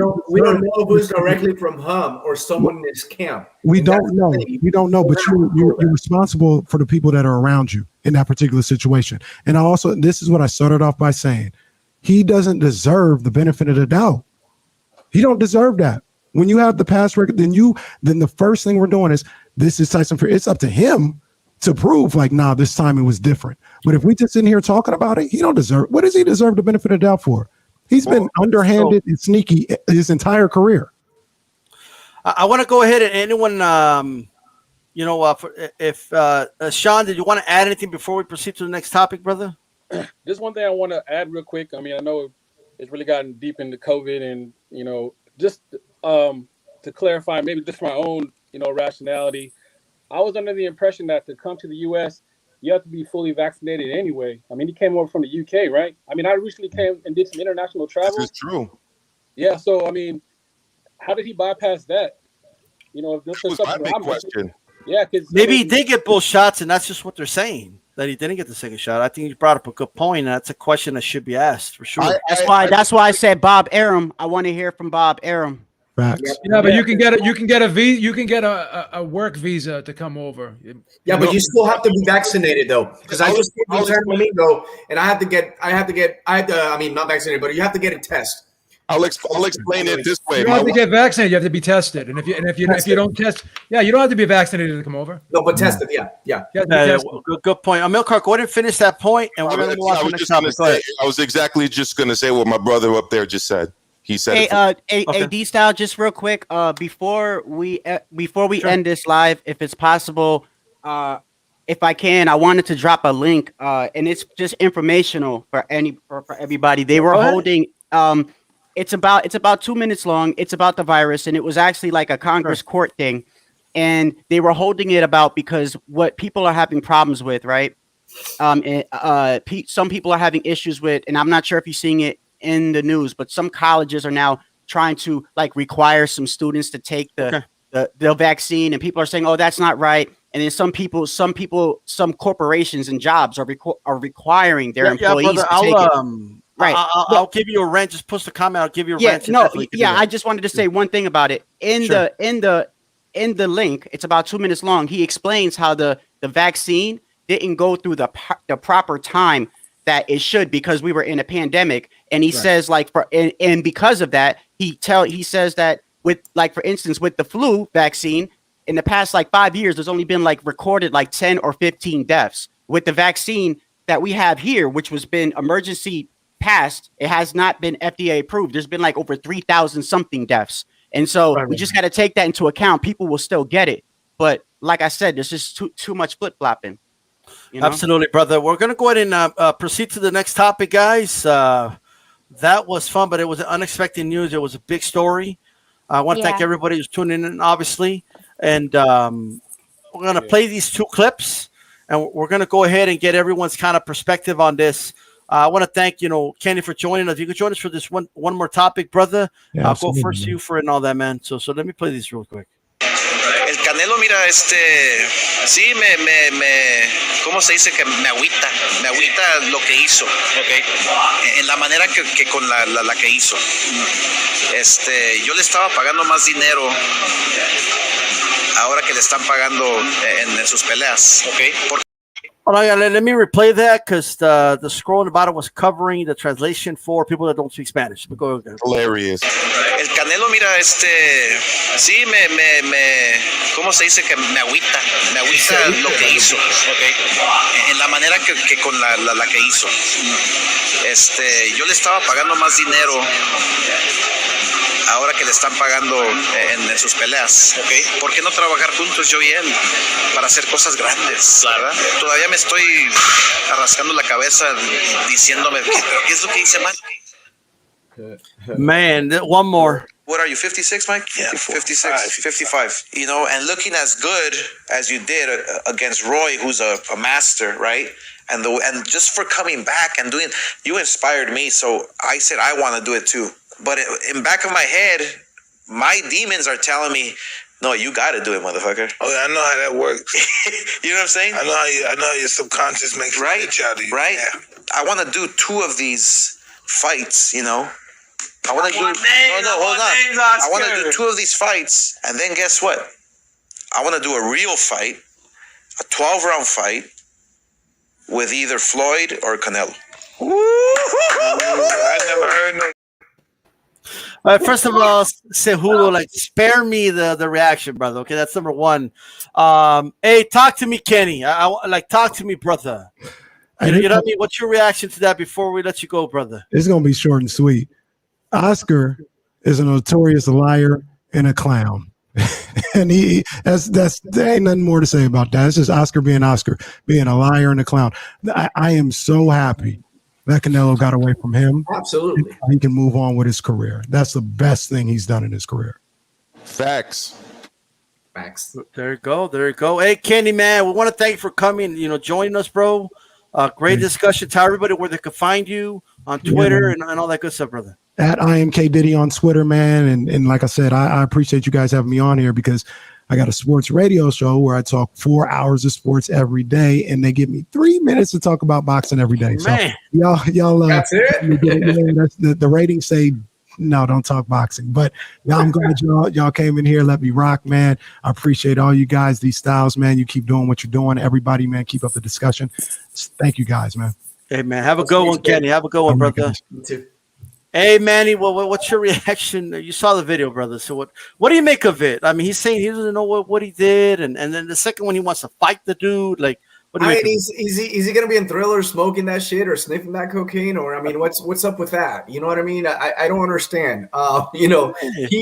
He's nuts, to be honest. And I think I totally agree with Kenny. I think that Canelo did the best in parting ways with them. And if you think about it, before he parted way with De La Hoya, we didn't see much of Canelo. Nowadays, after that, we saw him fight Caleb Smith. Yeah, he fight Yildirim because he wanted to keep the belt and he wants to be undisputed. And then he came in and fought Billy Joe. So we saw 3 good fights in Canelo, 2 of them for championships, and with 2 undefeated guys, and one, of course, number 1, challenger. And this is all after, and if he's saying he's making more money, I really doubt it. And just to think about the whole dispute about the DAZN, he's still fighting at the DAZN, right? So, I mean, I don't understand. And to come out here and say, come on, all right, I get it. This is the exhibition era. And if you ask me, it's out of subject, but we need this kind of stuff because boxing has been hurting for a while. And I like the fact that I'm seeing every now and then some of these exhibitions, but keep it that way. There's nothing in stake to that. But you come out here and say you want to fight 12 rounds against one of the hottest, strongest, boxer in this era in Canelo. I mean, you got to be in some type of high, hardcore drugs to say that. Or maybe he just want to hype himself up. I don't think De La Hoya right now is where he needs to be. I think his company's hurting. He's hurting as an individual, and he's trying everything possible, everywhere he can be in the media to try to hype himself up, to try to get more popularity and see what he does. But other than Ryan Garcia, who else does he have? Well said. Hey, Sean Hicks, talk to us, brother. What do you make of what you heard right there? A wise man once said, R.I.P. Rick James, cocaine's a hell of a drug, man. He's talking about that. That's some crazy shit. The crazy part about it is he believes it. And to my brother Manny, I think he's on point in regards of, I think a lot of it's desperation too. He's his company. I also say that, not just Ryan Garcia, but he has Virgil Ortiz as well. He has other people on his table as well. But Oscar De La Hoya is not a reason why people are gravitated towards that brand. He's hurting the brand, if anything. It's actually sad to see. I mean, I'll go ahead and say it. I mean, it's probably not the best thing to say after that. Watching that, I'm kind of sad watching it too. I mean, I was a big De La Hoya fan as a boxer. So seeing how he's regressed as a human being, not a promoter, but as a human being, it's pretty sad to see. But yeah, Canelo, best thing he could have ever done, which is a great thing for boxing, which I know we've been using the word a lot. I think that's the word of the day. If you're taking shots at home, clown, go ahead and take another shot, because he was definitely a clown in that clip. Both of them, English and Spanish, he was a clown big time. So, Payaso. Yeah, payaso. Mucho. That's right. Well said. Shadow Ghost, talk to us, brother. Well, what do you make of it? He's upset with them and he wants to fight him even. No, he's not going to fight him. I think he's bitter about what happened. Now, I don't know necessarily what happened behind closed doors. I mean, if Canelo is making the same or even less, that would question what's going on. But there were times when I remember they would have press conferences and in some of the fights, and you would see De La Hoya walk in and just Canelo says his character was just like at first they seemed like really, really close and shit. Then as the fights went on and shit, it just seemed like even his character around him, you could tell that their professional relationship wasn't good. And if that's what he needed to do to leave, then that's what he did. He needed to do to leave. It just seems like he's bitter about it. And let's just say if it was true, let's say if it is true, let's say he is making the same. Canelo has a right to leave if he wants to leave. But if he was under contract and he left in a negative way, I could see why Oscar would feel a certain way. But for you to say that you're going to do 2 exhibitions and come back and fight who I think is right now the pound for pound best fighter on the planet, you just capping right now. You just, I'm pretty sure a lot of people would like to see Oscar get his ass whooped. But I don't think it's going to happen. I think he's fighting. Who is it? Belfort? Is he fighting Belfort? Yeah, Vitor Belfort. Yeah, Vitor Belfort. To be honest with you, as far as him as a person, I don't like to get too much into how a person acts outside the ring, only because I just know that, we all have our faults as a human being. We all have our sins and do bad things. So as far as like a person using drugs or being an alcoholic, I definitely don't like people that beat up on women, like, with Tank and stuff. But still, I try to judge a person. This is boxing. I judge them on what they do in the ring. It's hard because it's one of the reasons why I personally have certain feelings towards Tyson Fury. Is because it has nothing to do with what he does in the ring. It's what he does outside the ring. That clown shit that we talk about is why I feel the way that I feel. But I try to separate that. Other than that, I don't think he's serious. I think we all see that. I just think he's bitter. All right, Maestro. 2 things there, right? He doesn't know why Canelo left him, and he wants to fight him. Well, it's the thing that really resonates, or not resonates, but is constantly playing in my head from what you showed was when he said la manera. What did he say? He said, I don't remember the excerpt, but he pretty much said in Spanish, the way he did it. Well, there was a reason the way he did it. The reason he did what he did and left you, Oscar, is because behind your back, you were negotiating a contract that stipulated that he fought Triple G a third time, and you never told him that. And then you were acting as a middleman. And it's totally disingenuous, D-Style, for Oscar to say, well, I was paying him more. Well, there's two problems with that statement. One, you were paying him before the COVID-19 pandemic. And as we all know, fighters' purses went down during COVID-19. And number two, as No Pal rightly pointed out in the chat, you weren't allowing him to fight 4 fucking times a year, which is what he's doing now. So literally everything he said was presented in a way that I can only say to you now, and I don't like saying this, but it was very dishonest and disingenuous and was intended to fool the boxing public, and not just fool the boxing public, but earn sympathy for Oscar while also getting people to kind of dislike Canelo. And he threw punches, and I'll copy this from a guy who said it. This ain't my joke. Jimmy Dore, check him out. He threw multiple punches at Canelo, and he hit himself in the balls multiple times. I mean, these punches did not land. There you go. There you go. Joe Habib. Those 2 points, right? He doesn't know why Canelo left him. He made more money with me, and he also wants to fight him, by the way, on top of that. Well, the human body is always going to find a way to try and protect itself, whether it be physically or mentally. And some people, they just have very, very fragile egos. And we run into these people all the time. No matter what happens, it's always somebody else's fault. I didn't do anything. It's not my fault, right? Oscar De La Hoya is one of those people. And I think he tries to rationalize things in a way where, he's trying to protect his ego, right? He has no ability to self-reflect, right? No ability to take accountability for anything that happens. So basically what he's doing is he's just trying to make himself feel good, right? Just like when people like, I don't want to insult the guy, but people have addictions. They're constantly looking for that dopamine release, right? So he's constantly looking for that dopamine release. He's constantly trying to take himself out of any painful situation, right? He can't deal with the reality of the situation if it's painful and it makes him feel bad.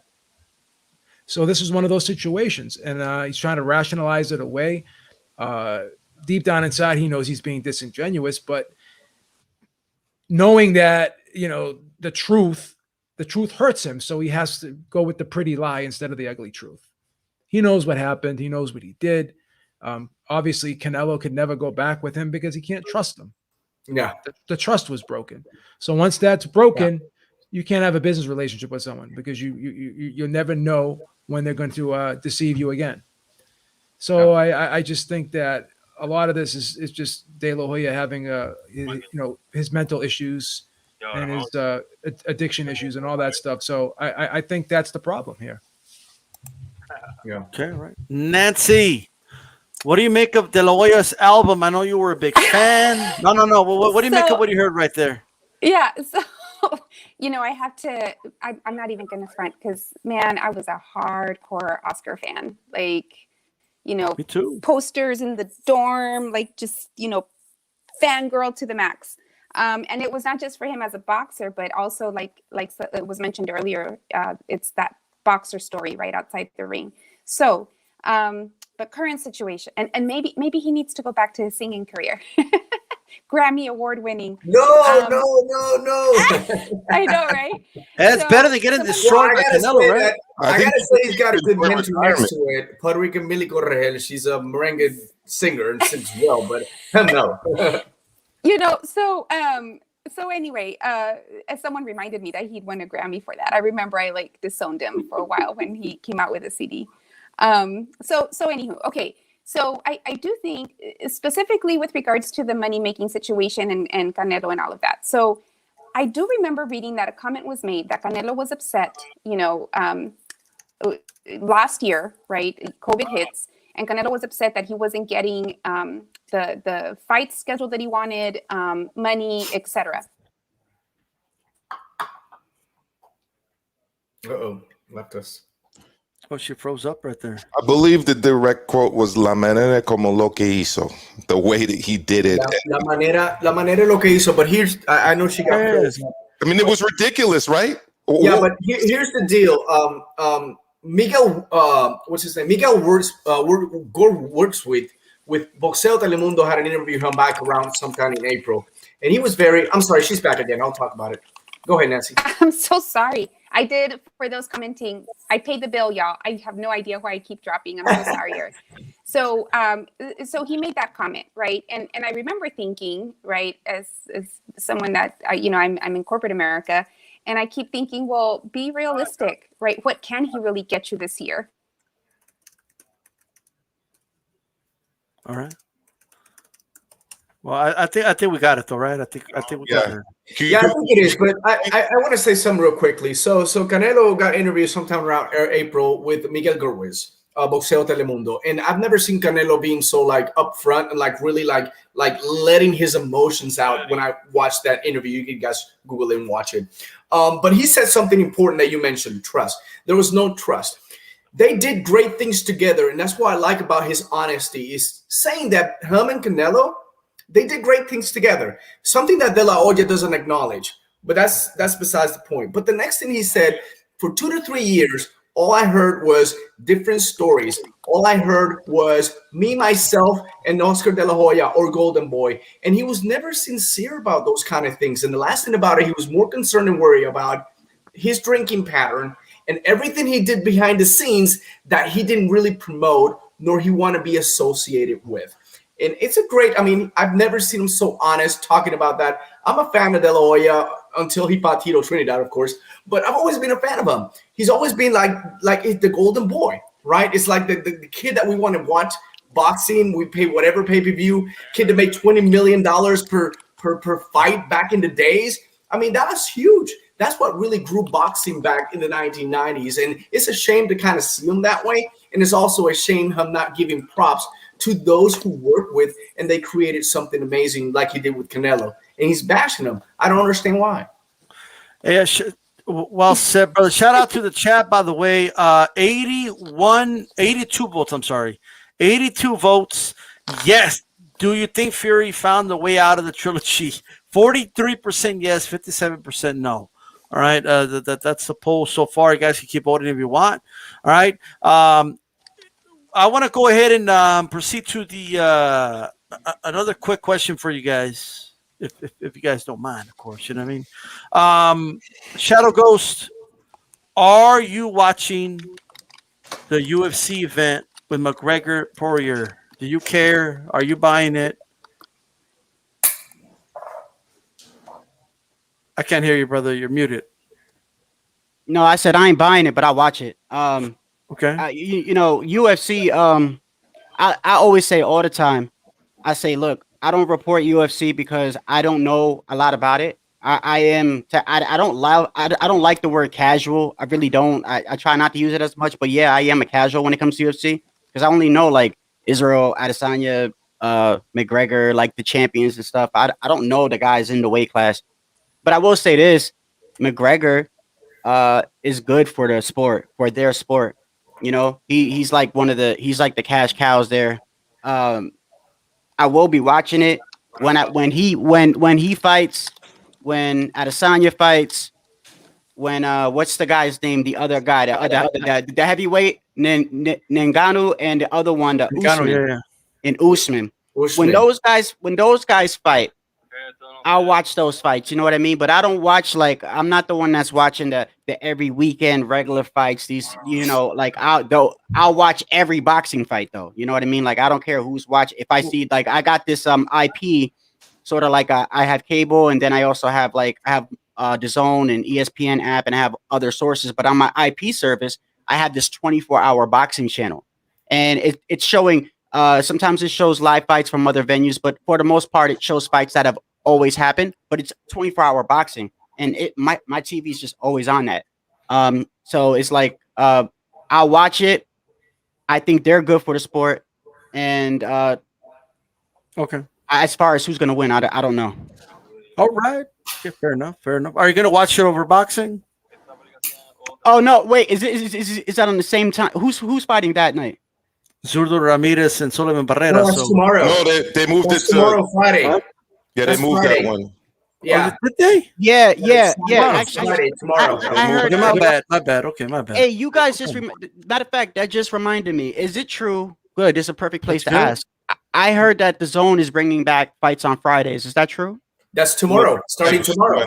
Yeah, no, but I heard like do you remember years ago they used to have like Friday night fights and then they had like Mondays and but I heard they're going to start bringing back because I looked on the schedule. If you go on boxing schedule, you're seeing not this Friday, but then not next one, but like there's another fight on Friday and then there's like 2 weeks off and then there's another fight on Friday. It looks like the Zone is starting to hit Friday, so that's good. I like that. Yeah, you know what I mean.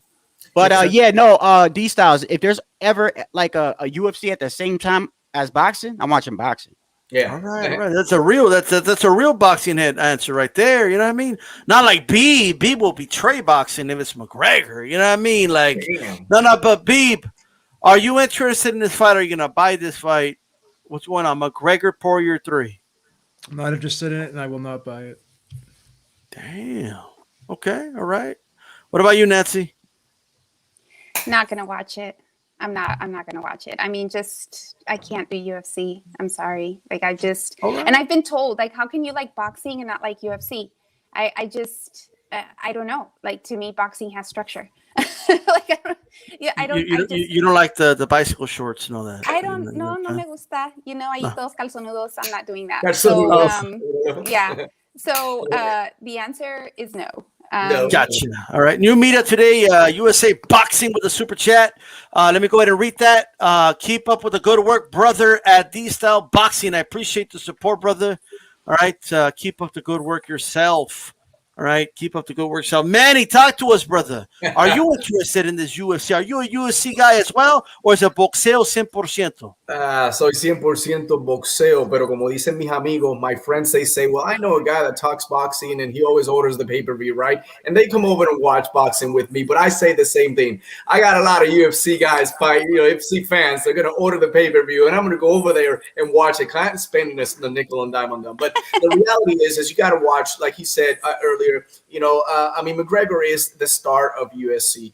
And I think that's a great moment for them. I don't agree that boxing has more structure because I wish that boxing would be a little bit more like the way UFC handles that. There's not a lot of politics, a lot of belt organization, a lot of people in the middle of it. But at the same time, yes, on that aspect, I agree with you. Yeah. Right.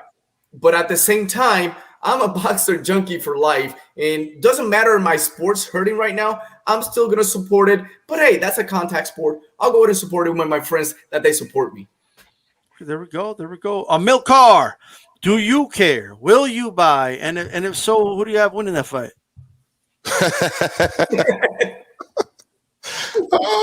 Who do I have winning? Who do I have winning the fight, D-Style?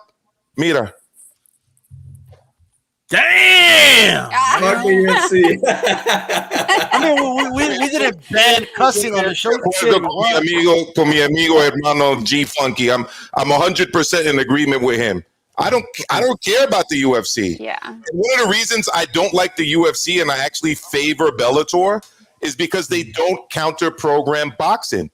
Dana White did this on purpose. He's trying to dominate Saturday nights. And if you look at what's happened with the Zurdo Ramirez fight this Friday, it's kind of working to a certain extent because Oscar and I think it's Eric Gomez, they're on Steve Kim and Mario Lopez's podcast this week, and they pretty much admitted, not pretty much, they outright admitted that they went to Friday because they didn't want to be on at the same time as the UFC. So fuck the UFC. I don't like their product. I don't like the way they treat their fighters.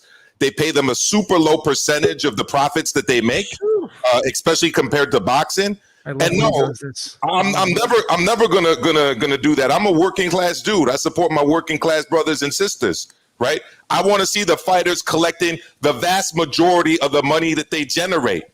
All right. I got you. So let's forget about the pay and all that. So you're not interested. Fuck the UFC. I got you. I just don't want to.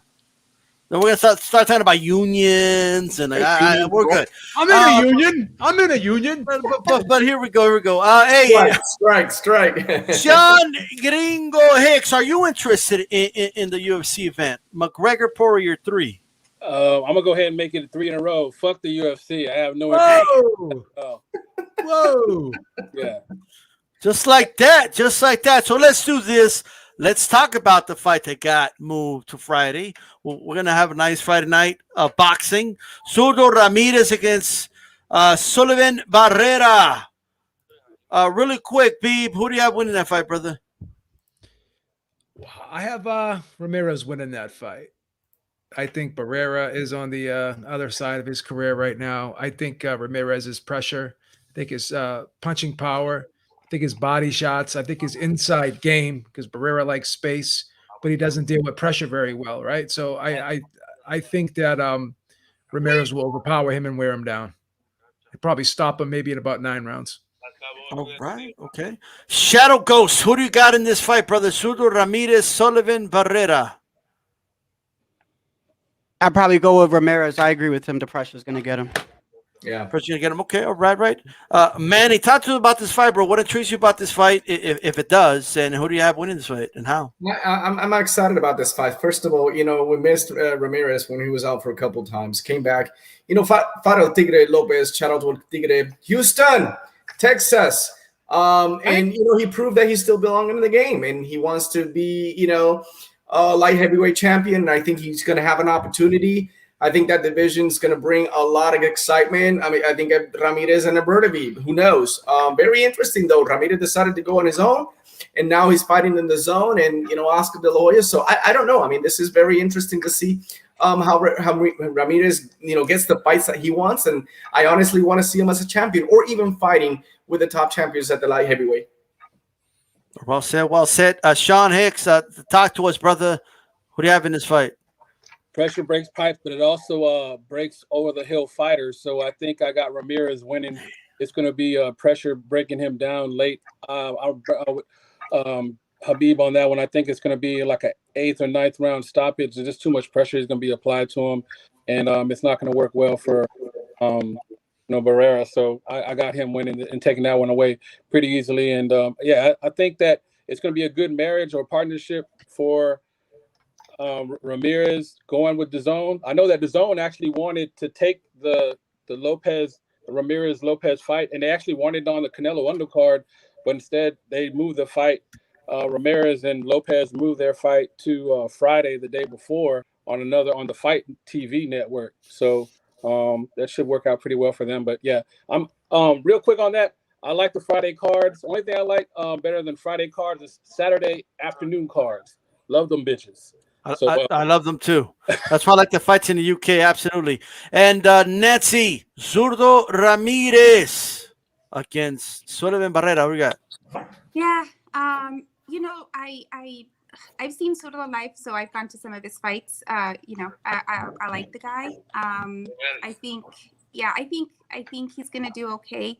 I'd actually go for Zurdo just because what I'm seeing. I know like the popular, it seems like it's gonna be Barrera. But I think he's pretty good. I don't think he's like the next best thing. I think they're working on that with him. But what I've seen, I like what I've seen. So I think Zurdo will do good.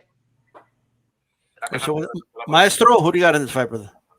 I got Zurdo Ramirez. I think he's the more skilled fighter. And I also think he's going to be going into this fight highly motivated because he's got a point to prove. And the point he wants to prove is that he should be an established star in the sport of boxing. Yep. Look at his record. I mean, it's stellar. And Top Rank, unfortunately, had him fighting in places like the Galveston Island Convention Center. They had him fighting in places like Corpus Christi, Texas, and Oklahoma City. I don't really know what they were doing. So I definitely see why Zurdo wants to be with DAZN, and I agree with Sean on that. What's interesting to me, though, it is that he went the De La Hoya route and went for the middleman when clearly a model has been established by Devin Haney, by Canelo, by Triple G, that you can kind of swerve that completely and kind of be your own boss, and that the zone will facilitate that. So that's kind of the question for me, really, from the business side of things about this move. I hope it works out for him. I agree with Manny on that. I would like to see him, live up to his full potential because he's a great fighter. Yeah. He should be a star, honestly. Well, okay. Well, now we're running short on time, guys, so I'm going to ask everybody to kind of give me their thoughts quick, okay? Maestro, I'm going to bounce it back to you. JoJo against your dude. You're a big Fortuna. You've been riding and dying for Fortuna. Who do you got in that fight, brother? I have Fortuna, but I think it could go either way, if I'm going to be honest. I like both guys. Really, it's going to come down to whether or not Fortuna is going to be able to deal with the inside fighting and whether or not he's going to be able to land with power. If he can do those two things, he wins this fight. But if JoJo can take his shot and if JoJo can get on the inside and grind and throw a lot of punches and is rejuvenated now because he hasn't had to kill himself to make 130 pounds, which was a struggle for him, I can also see JoJo winning the fight. So this is a 50-50 fight for me, and it's the fight that I'm really looking forward to this weekend. I'm going to set up overtime, D-Cell, so I want to thank everybody here on the show, and I'll see everybody soon. We'll be taking calls on overtime. Thank you so much. No problem. All right, there you go. Maestro, after the show, go to overtime. Nazi, who do you got in the fight? JoJo, Diaz, Fortuna. So definitely JoJo, and it's actually for the reasons that Maestro just said, because I think that he's going to be at a comfortable weight now, so there's not going to be any weight issues. I think that he's going to come up with the victory. I really do. I think it's going to be JoJo. And I like Fortuna too, though. And honestly, it's not like I'm a hardcore fan of either one of them. But I just, I think that, JoJo boxing on the inside and not having those weight issues is going to be key. Mm-hmm. So I got JoJo. Okay. All right. Sean Hicks, who do you got in this fight, brother? JoJo, if you know, I think he's going to make it go for him. I think that Fortuna's made for him. Honestly, I think the inside fighting, and you can't overstate the fact that somebody fighting at a weight that they're comfortable at, and they're able to really just ease into their training. And it's not fat camp. It's more about them fine-tuning their skills and working on their, I think he's the better boxer, honestly. And I think that Fortuna's going to wind up, getting worn down. And he does, Fortuna, have the power, but I just like JoJo in this fight a lot. It's not necessarily 50-50 to me. I actually see it more 60-40, to be honest. I got JoJo winning by late stoppage. Okay, all right. Manny, talk to us, brother. Who do you got in this fight? JoJo, Diaz, Fortuna. Man, I gotta go with my local one. I mean, he's Dominican. He's been training for quite some time in Puerto Rico, and very disappointed that we never was able to see him fight Campbell. Neither Linares. These were two fights that got postponed back in the days. Javier Fortuna still up and running. He's got the power. JoJo. I mean, if you look at JoJo Diaz, the Gary Russell Jr. fight. And the last fight he fought against Rakimov, I can never say it right. The blueprint's there. I mean, he's beatable. You can't get beat. He didn't perform well in the last fight. So think about, and I know that it wasn't, he didn't feel comfortable with the weight. He didn't make the weight. But I think moving up in weight may help him. But still, you got a guy that's been on the 135 for a while. You got a guy that's got big still potential.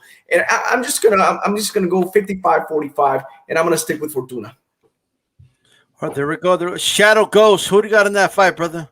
Man, look, let me tell you right now, this is a very, very underrated fight as far as I think that the attention that is getting. Both of these guys, I was a firm believer that I thought that Fortuna was a better matchup for Devin than Linares, and that's really not no knock on him. I just think that Fortuna, as far as he's a more on the inside, he can get a little rough and tough with you. And I think sometimes with a technical fighter, that's the type of fighter that you need. Diaz. Speaking of that fight against Rakimov, I was just watching that the other day.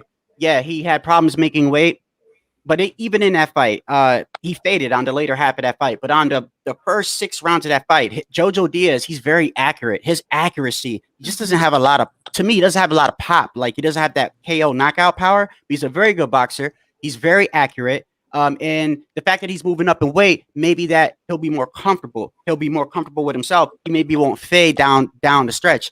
Fortuna on the inside, he gets rough with you. He'll clinch. He'll grab you. He's very aggressive. You got to be able to fight going backwards. It's a very close fight to me. I'm gonna go. in this situation, I'm gonna go with I think JoJo's a little bit younger and a little bit more seasoned as far as fundamentals.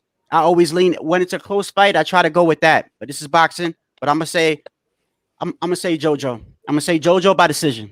I mean, not close wrong. fight. Close fight. I think you're absolutely right. Youth may take care of business, and the fact that that he's moving up in weight, so it's going to be a close fight. Very underrated fight. Underrated it should be a lot better. It should be a lot hyped than this. I've been telling people like JoJo can box his ass off, but once Fortuna hits him, he's going to want to scrap. And he's bringing that power that didn't have the 130 to 135 JoJo. Right. You don't know that. So sometimes power may go a little bit. He's going to have to be strategic to make sure that he doesn't get caught in the inside, like some of the Fortuna opponents have done. It's going to be interesting, that's for sure. Joe Habib, what do you got in this fight, brother? Are you as excited for it? Very excited, and I like the fact that Fortuna is a 2-1 underdog because I like Fortuna big in this fight. I think he's much quicker. What? I think he's much more well-rounded. I think he can hold his own on the inside. He did great work against Robert Easter on the inside, and I think he arguably won that fight.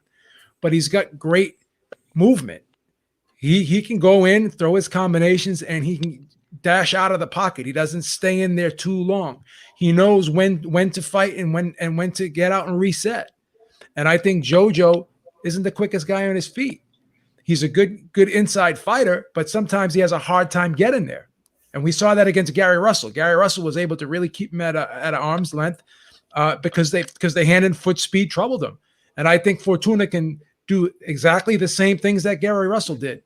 And I think he has more pop. Another slick southpaw with a sneaky straight left who's got a pop, who's not going to just stand and trade with you. He's going to get in there, land his combinations, and he's going to get out. And, from the outside, I think he can definitely pot shot from the outside.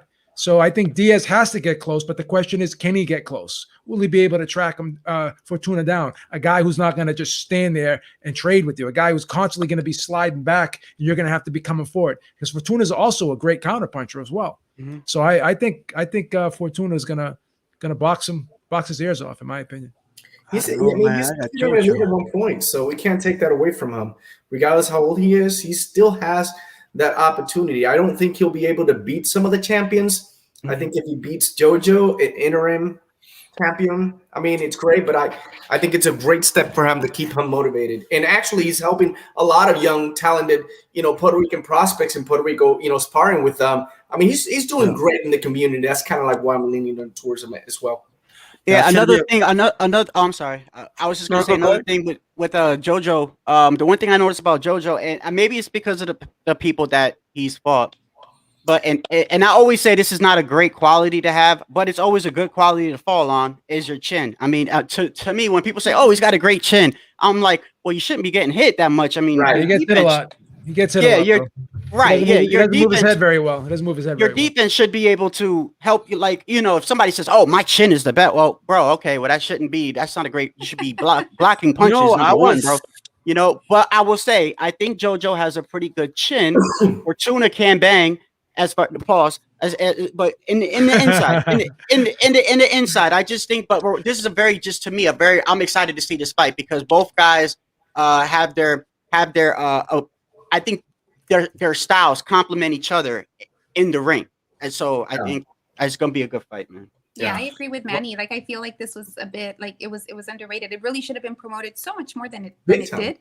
I think it did, it was just a disservice, really and truly. If you look at the whole card, even the prelims, I think they have two different cards.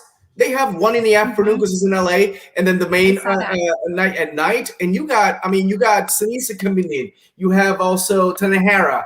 Actually, a really nice Wilkins and Cherry Chevalier, which is supposed to be one of the best 126 in Puerto Rico. They got a beef going on, on that weight in. So it's exciting, man. I'm really excited. Friday we're seeing boxing and we're seeing the zone. And if people don't have the zone, man, you don't know what you're missing because you know what? I only pay $100 a year, and I've watched so many fights, throughout the year. And this is great. This is what the other networks need to do. No, this way underrated, man. Sorry, go ahead. The card is way underrated. Like, they dropped the ball on the card, man. Big time. Straight up. Oh, yeah. We have reached the 12th and final round, ladies and gentlemen. Here's I just want to ask you guys a quick question. All right, we'll start with you, Sean. Hearn came out and he said he says, I'm urging Plant, talk to your team, pressure them, tell them you want this fight. It's a big payday. You want to do it. The question is really simple. Do you believe Plant Canelo will happen this year for undisputed at 168 pounds? I'll start with you. After you answer the question, tell everybody where they can find you as well, brother. Sure. Regarding to the question, do I believe the fight will happen undisputed, 168, Canelo versus Plant? Yeah, because I'm a dreamer. I'm a believer, and damn it, I want it to happen. I'm hoping it does happen, but it is boxing, so I don't want to jinx it. But yeah, I do believe it will happen. And you can follow my brothers and I at lonelyboxing, lonelyboxing.com /podcast. We do podcasts as often as we can. We put content out there also on our Instagram, IG. And we do a lot of, the Puerto Rican prospects, young and coming prospects all over the United States as well. And we're real big on the youth movement. We're OGs, but we love the youth. That's our thing. So thank you. All right. Hey, Manny, brother, same question to you. Do you think it's going to happen? And tell everybody again, if you want to reiterate again, and make sure you guys post a link to your channel so everybody can subscribe. Absolutely. You know what? I think it has to happen. If Caleb Plant needs to sit down and say, listen, this is a big payday for me. Everyone in the 160, even at 154, are dying, screaming por el chingon. El chingon is available at 168. If you are the next one online, you should take that fight. No questions asked. I don't know what you're waiting for. I know that Eddie Hearn talked in the the Zone Boxing show. He was saying that he should take this fight because other than that, who are you gonna fight? Benavidez for like what? Less than $1 million and a half? Listen, you're probably gonna guarantee $5 million. You got to take this fight. And if you believe you can beat Canelo, which I doubt, that's why he's like thinking about it. You know what? Go ahead and do it. Sign it up. I think it's gonna happen. It has to happen. I mean, what else you got to lose, right? And you can follow us on social medias. We're in Vivo Podcast, Lonely Boxing _365 on Instagram. Like my brother Gringo said, I mean, we specialize in all kinds of boxing. We don't know it all, right? We're not the breaking news guys, but you know what? We like to do some, entertaining stuff and educate not only the casuals, right, but the real hardcore boxing fans. And by the way, great show. Honored. We appreciate you guys, inviting us to here. Hopefully you guys can come to our show one time and then, we can do it again. We love this. As long as it's boxing in the middle and we got a beer next to us, who cares? That's true. All right, brothers. We appreciate you two coming on, and make sure post that link on the chat while everybody's on so everybody can go subscribe to your channel, guys. All right. Thanks for coming on, brothers. We appreciate you. Thank you. Hey, Shadow Ghost, same question to you, brother. Do you think the fight's going to happen? And then let everybody know where they can find you and post that link in the chat as well. Bro, this is crazy. First off, you guys can catch me at Shadow Ghost 81, and please go there because I have been saying for the past 4 months, no. I actually had a live on this yesterday, and I said, please prove me wrong. And I am the type of person that loves boxing. So if I say something and I'm proven wrong, I'm actually happy about it because I want to see the fight. There was just a couple of patterns that showed me red flags, and I have brought up a couple of artists. That's why I said if you can go back and look at it, because I don't have everything with me. But from the go off the top of my head, let's just go over a couple of things. There was a live that he had prior to him fighting Caleb Truax, and this was before the Saunders fight. He was in a live in the backyard in a swimming pool. And I know the boxing talk, like when they asked Errol, like, hey, do you think you could beat Floyd? He's supposed to be like, yeah, you know what I mean? But anyway, he's in there. He's on a live, and a whole bunch of guys are like, hey, Benavidez is going to whoop your ass and all this. And he's on there and he's saying, well, hey, listen, I'm not like these other fighters. I stay in shape. And he was talking about David. If you remember, David lost his belt on the scales around that time. He's like, yeah, I stay in the gym and all this other stuff. Then about a week later, it says that Canelo's camp offered a fight. And he says, and in the article, he explains later on that why Plant turned down the fight. He turned down the fight. His manager said that at that time, it was 5 weeks, which would have meant 4 weeks of training. And with a fight of that magnitude with that fighter, he felt like he needed more. Me, I'm in agreement. I'm like, yes, you should give him. That's Canelo, best pound for pound, right? Now, when Canelo was going to fight Yildirim, before Yildirim even got in the ring, they were talking about the Saunders fight. It's like they already had it signed. They were already telling you when it was going to happen. All he had to do was kick Yildirim's ass, and that's what happened.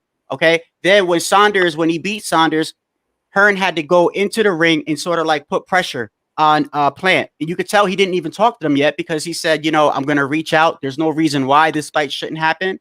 And then it was like on July 7th, Eddie Hearn in DAZN, it was a DAZN article said talks are not where they should be.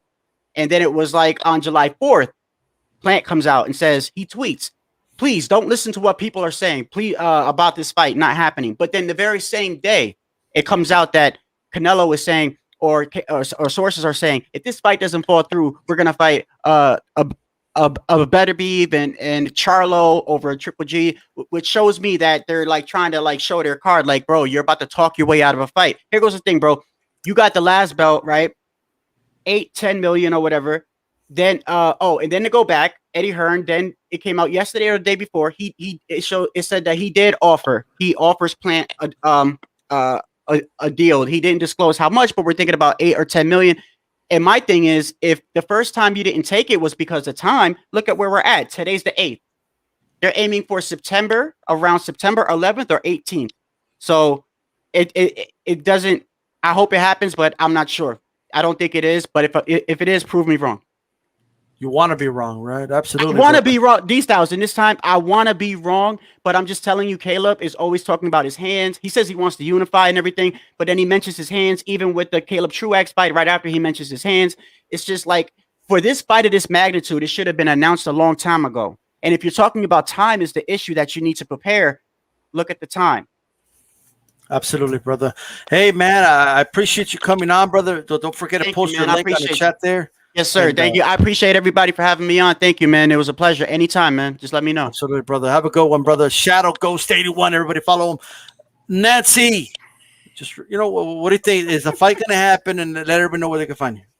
It needs to happen. I think it needs to happen. And if Plan is playing the let me just dangle the belt in front of him and try to get more money game, you got to be careful with that, because that can easily bite you in the ass and you just don't get anything at all.